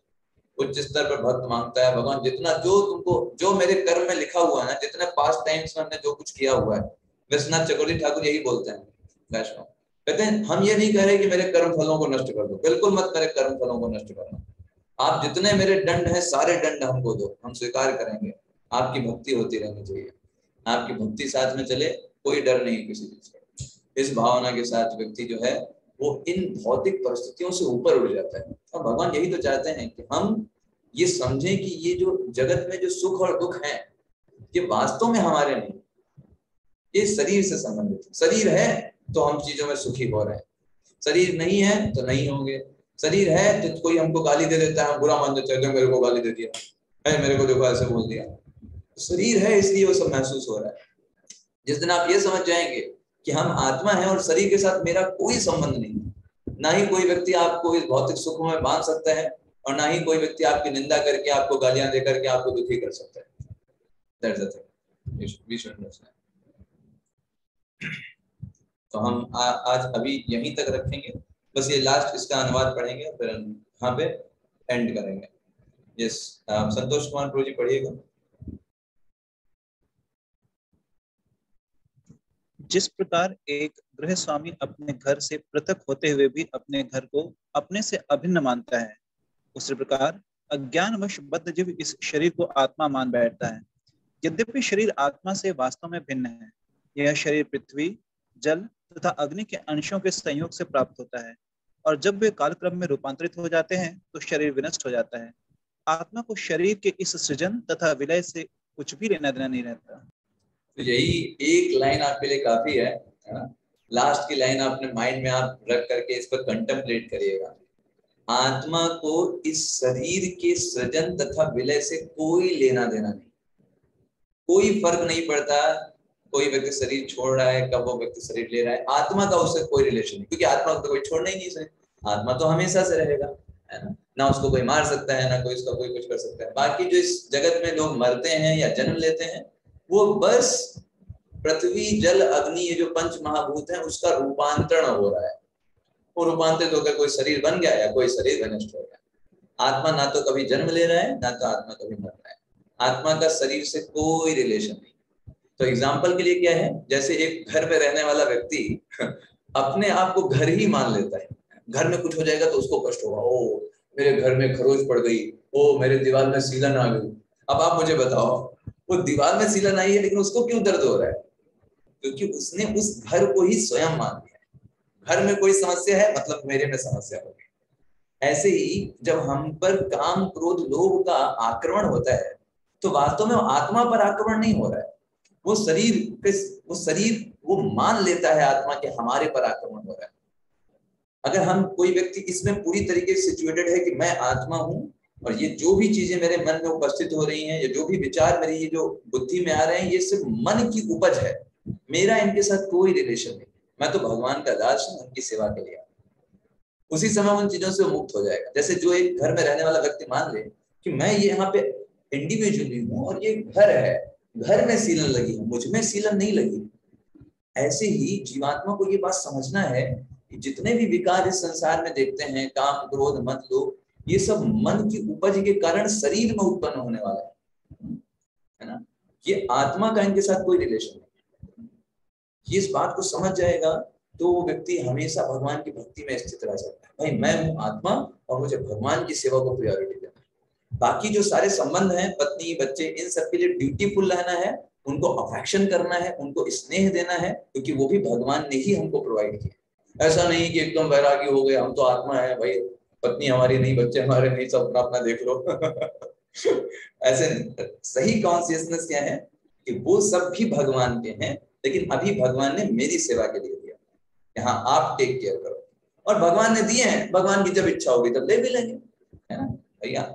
हमारे तो नियंत्रण में तो कभी नहीं थे, पहले भी नहीं थे, आगे भी नहीं रहने वाले। तो भगवान ने अभी दिया हुआ है तो हम अच्छे से सेवा करेंगे, उन लोगों को भी भगवान की सेवा में लगाएंगे, और जब भगवान ले लेंगे तो ले लेंगे। वैसे भी वो कभी मरने वाले तो है नहीं, जो भी होगा वो शरीर का ही विनाश होगा। वो तो आत्मा तो हमेशा रहने वाली है, फिर किसी दूसरे शरीर में रहेंगे या कहीं और रहेंगे। उनको क्योंकि हमने भक्ति के लिए प्रेरणा दिया है, जहां भी जाएंगे उनको भक्ति में एनवायरमेंट मिलेगा और वहां प्रगति करते रहेंगे। That is the right consciousness by which we have to act in Krishna consciousness all the time. Okay? तो हम यहीं पे एंड करेंगे, काफी चैप्टर बस थोड़ा सा ही है, और तो हम अगली बार से इसके आगे पढ़ेंगे, अध्ययन करेंगे और अच्छे से। किसी का कोई प्रश्न है तो पूछ सकते हैं। कोई क्वेश्चन, डाउट या कोई?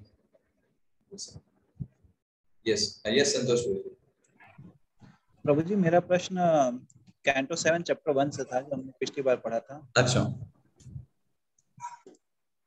मैं पूछ लूं प्रभु जी अभी? हाँ यस प्रभु जी, उसमें सायुज्य, सारूप्य और सालोक्य मुक्ति के बारे में बताया गया है। हाँ। तो ये तीनों में क्या अंतर है प्रभु जी? कौन कौन सी? सायुज्य, सारूप्य, सालोक्य। ओके, देखिए पहले था प्रभु जी कि शिशुपाल को सायुज्य मुक्ति प्राप्त हुई, लेकिन फिर बाद में बताया गया कि वो जय और विजय थे, तो वो सायुज्य मुक्ति से निकल के फिर उनको सारूप्य और सालोक्य मुक्ति प्राप्त हुई। हाँ, तो प्रभुपाद जी इसमें बताते हैं सायुज्य मुक्ति का मतलब क्या होता है, भगवान में मिल जाना, ठीक है। और सालोक्य का मतलब होता है सालोक, मतलब भगवान जहां पर रहते हैं, वैकुंठ लोक में विष्णु जी जो रहते हैं, उन्हीं के लोक को प्राप्त करना। जैसे भगवान वैकुंठ लोक में है तो ये भी वैकुंठ लोक में रहेगा। अब लोक तो बहुत बड़ा होता है, जैसे मान लीजिए कहा जाए हाँ भारत देश में रहने का मौका मिलेगा। अब भारत देश तो बहुत बड़ा है, ठीक है, तो उसमें बस रहने का मौका मिलेगा, आपको नागरिकता मिल जाएगी। सालोक के मतलब उस लोक की आप में रहने की एलिजिबिलिटी है, जहां भगवान रहते हैं उसी लोक में आप रहेंगे। और सारूप्य का मतलब है जो रूप भगवान का है वैसा ही रूप आपको प्राप्त हो जाएगा। जैसे आपको पता होगा, जैसे जब अजामिल को विष्णु दूत लेने आते हैं तो विष्णु के जैसे ही दिखते हैं, वही शंख चक्र गदा पद्म। बस अंतर क्या होता है विष्णु दूत और विष्णु में, विष्णु जी के गले में कौस्तुभ मणि होती है, वो दूतों में नहीं होती। बाकी देखने में विष्णु जी लगते हैं वो पूरे के पूरे। तो होती है सारूप्य मुक्ति। सायुज्य मुक्ति मतलब उसमें भगवान में जाकर के मिल जाते हैं, लेकिन मिलने का कोई कॉन्सेप्ट है ही नहीं। एक्चुअली ऐसा प्रतीत होता है कि मिल गए। जैसे यहाँ पर देखिए शिशुपाल की सायुज्य मुक्ति हुई, तो सायुज्य मुक्ति क्या भगवान में मिल गए क्या? नहीं, वो मिले नहीं, वो तो जय और विजय बन करके वहां पर सेवा कर रहे हैं। तो मिलने का कोई कॉन्सेप्ट नहीं है ना, वो सिर्फ ऊपर से ऐसा प्रतीत होता है कि उसमें मिल गए। तो भगवान कोई उस तरीके का सायुज्य मुक्ति कैसा है, उसमें ही भगवान की सेवा ही प्राप्त होती है। इसीलिए जो भक्त होते हैं वो सायुज्य मुक्ति को नहीं प्राप्त करना चाहते, क्योंकि सायुज्य मुक्ति में भगवान की सेवा करने का मौका नहीं मिलता। बाकी सब में आप भगवान की सेवा कर सकते हो, मिल जाना इन द सेंस कि आप वहां पर जाकर के बस शांति हो गया, ये सायुज्य मुक्ति का मतलब होता है। ठीक है, तो इसीलिए भक्त बाकी की जो 4 मुक्तियां हैं उसी को एस्पायर करता है अगर मानते हैं तो। बाकी सायुज्य मुक्ति भक्त नहीं चाहते। एक मुक्ति और होती है जिसको बोलते हैं साष्टी। तो साष्टी मुक्ति 5 मुक्तियां होती हैं, साष्टी, सायुज्य, सालोक्य, सारूप्य। तो ये साष्टी में जैसा भगवान का ऐश्वर्य है वैसा ऐश्वर्य प्राप्त होता है, ऐसा। ठीक है प्रभु जी? ओके प्रभु जी, एक और प्रश्न है। हाँ, 27वें श्लोक में पिछले अध्याय में नारद जी ने कहा कि मनुष्य को भक्ति द्वारा भगवान के विचार में ऐसी गहन तन्मयता प्राप्त नहीं हो सकती जितनी कि उनके प्रति शत्रुता के माध्यम से, ऐसा मेरा विचार है।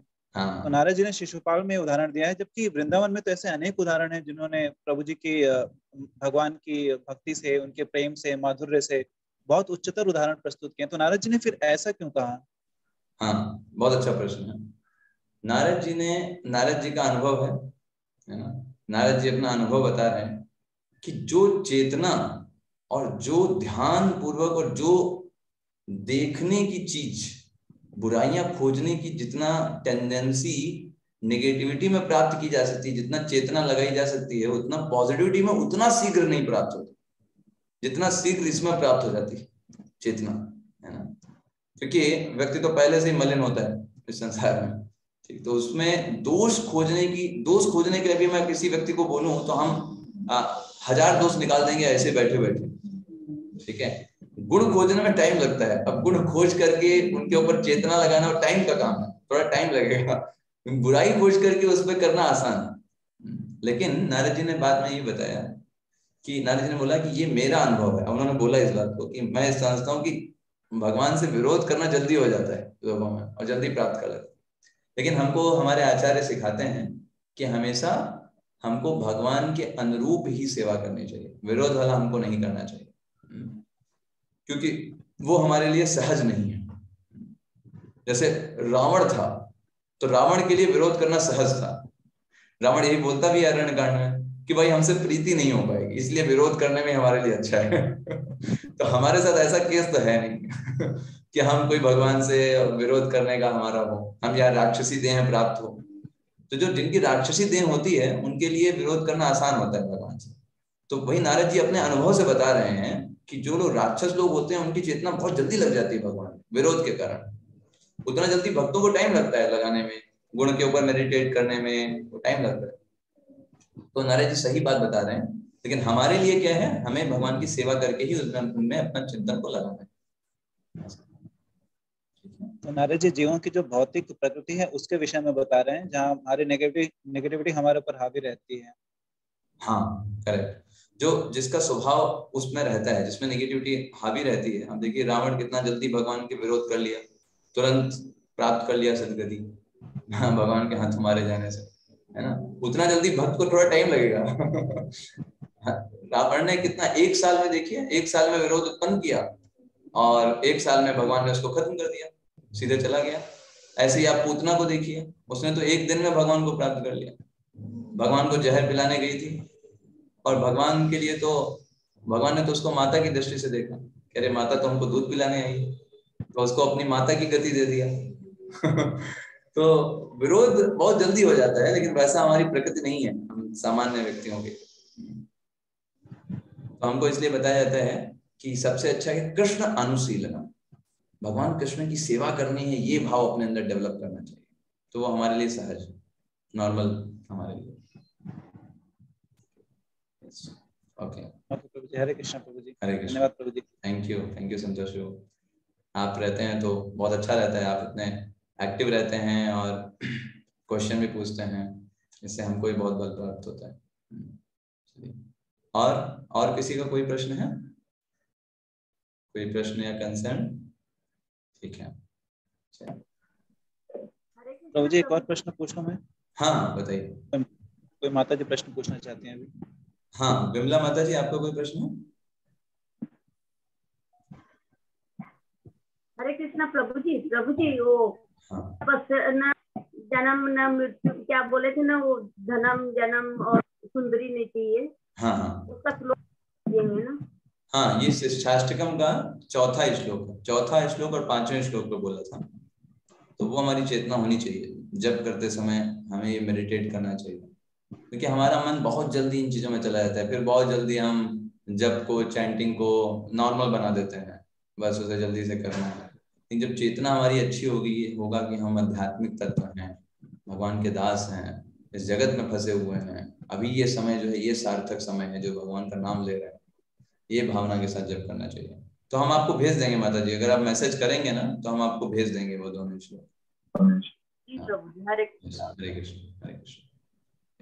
यस प्रभु जी, संतोष प्रभु जी आप कुछ पूछ रहे थे? प्रभु जी, 22वें श्लोक में श्री सुखदेव गोस्वामी को श्री बादरायणी कहकर संबोधित किया गया है, तो इसका कोई कारण है प्रभु जी, या इसका अर्थ है बादरायणी का?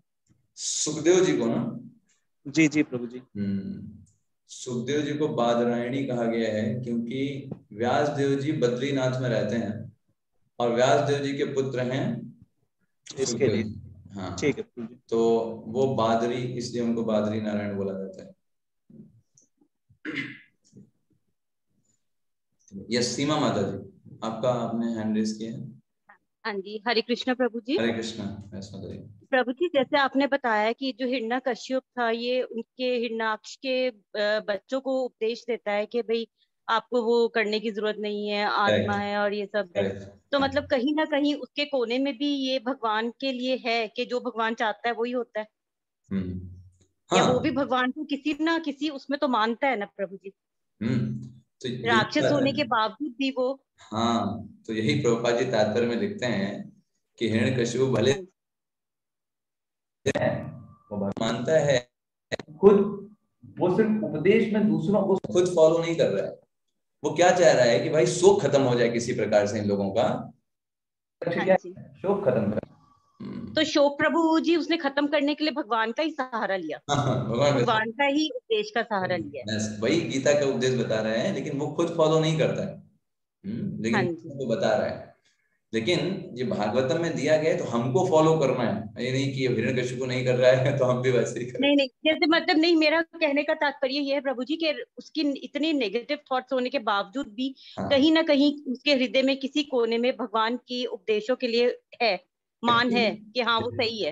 हिरण्यकशिपु है कौन? है तो जय विजय ही ना, हिरण्यकशिपु और हिरण्याक्ष। हाँ, तो भगवान के ही पार्षद हैं वो। हाँ जी, तो वो बस इस तरीके से। प्रभु। यस कविता माता जी, आप लीव कर सकते हैं। हरे कृष्ण हरे कृष्ण हरे कृष्ण। ठीक है, तो अभी हो गया सभी के प्रश्न आंसर। हाँ, तो हम नेक्स्ट क्लास में इसके आगे फिर डिस्कशन करेंगे। ओके, हरे कृष्ण। श्रील प्रभुपाद की जय, श्रीमद् भागवत महापुराण की जय, तुरंत की जय। हरे कृष्णा प्रभु जी इसका भी पीडीएफ शेयर करेंगे आप ग्रुप में प्लीज? हाँ श्योर। बहुत अच्छा है, आप इतना अच्छे से पढ़ रहे हो, मुझे बहुत अच्छा लगा।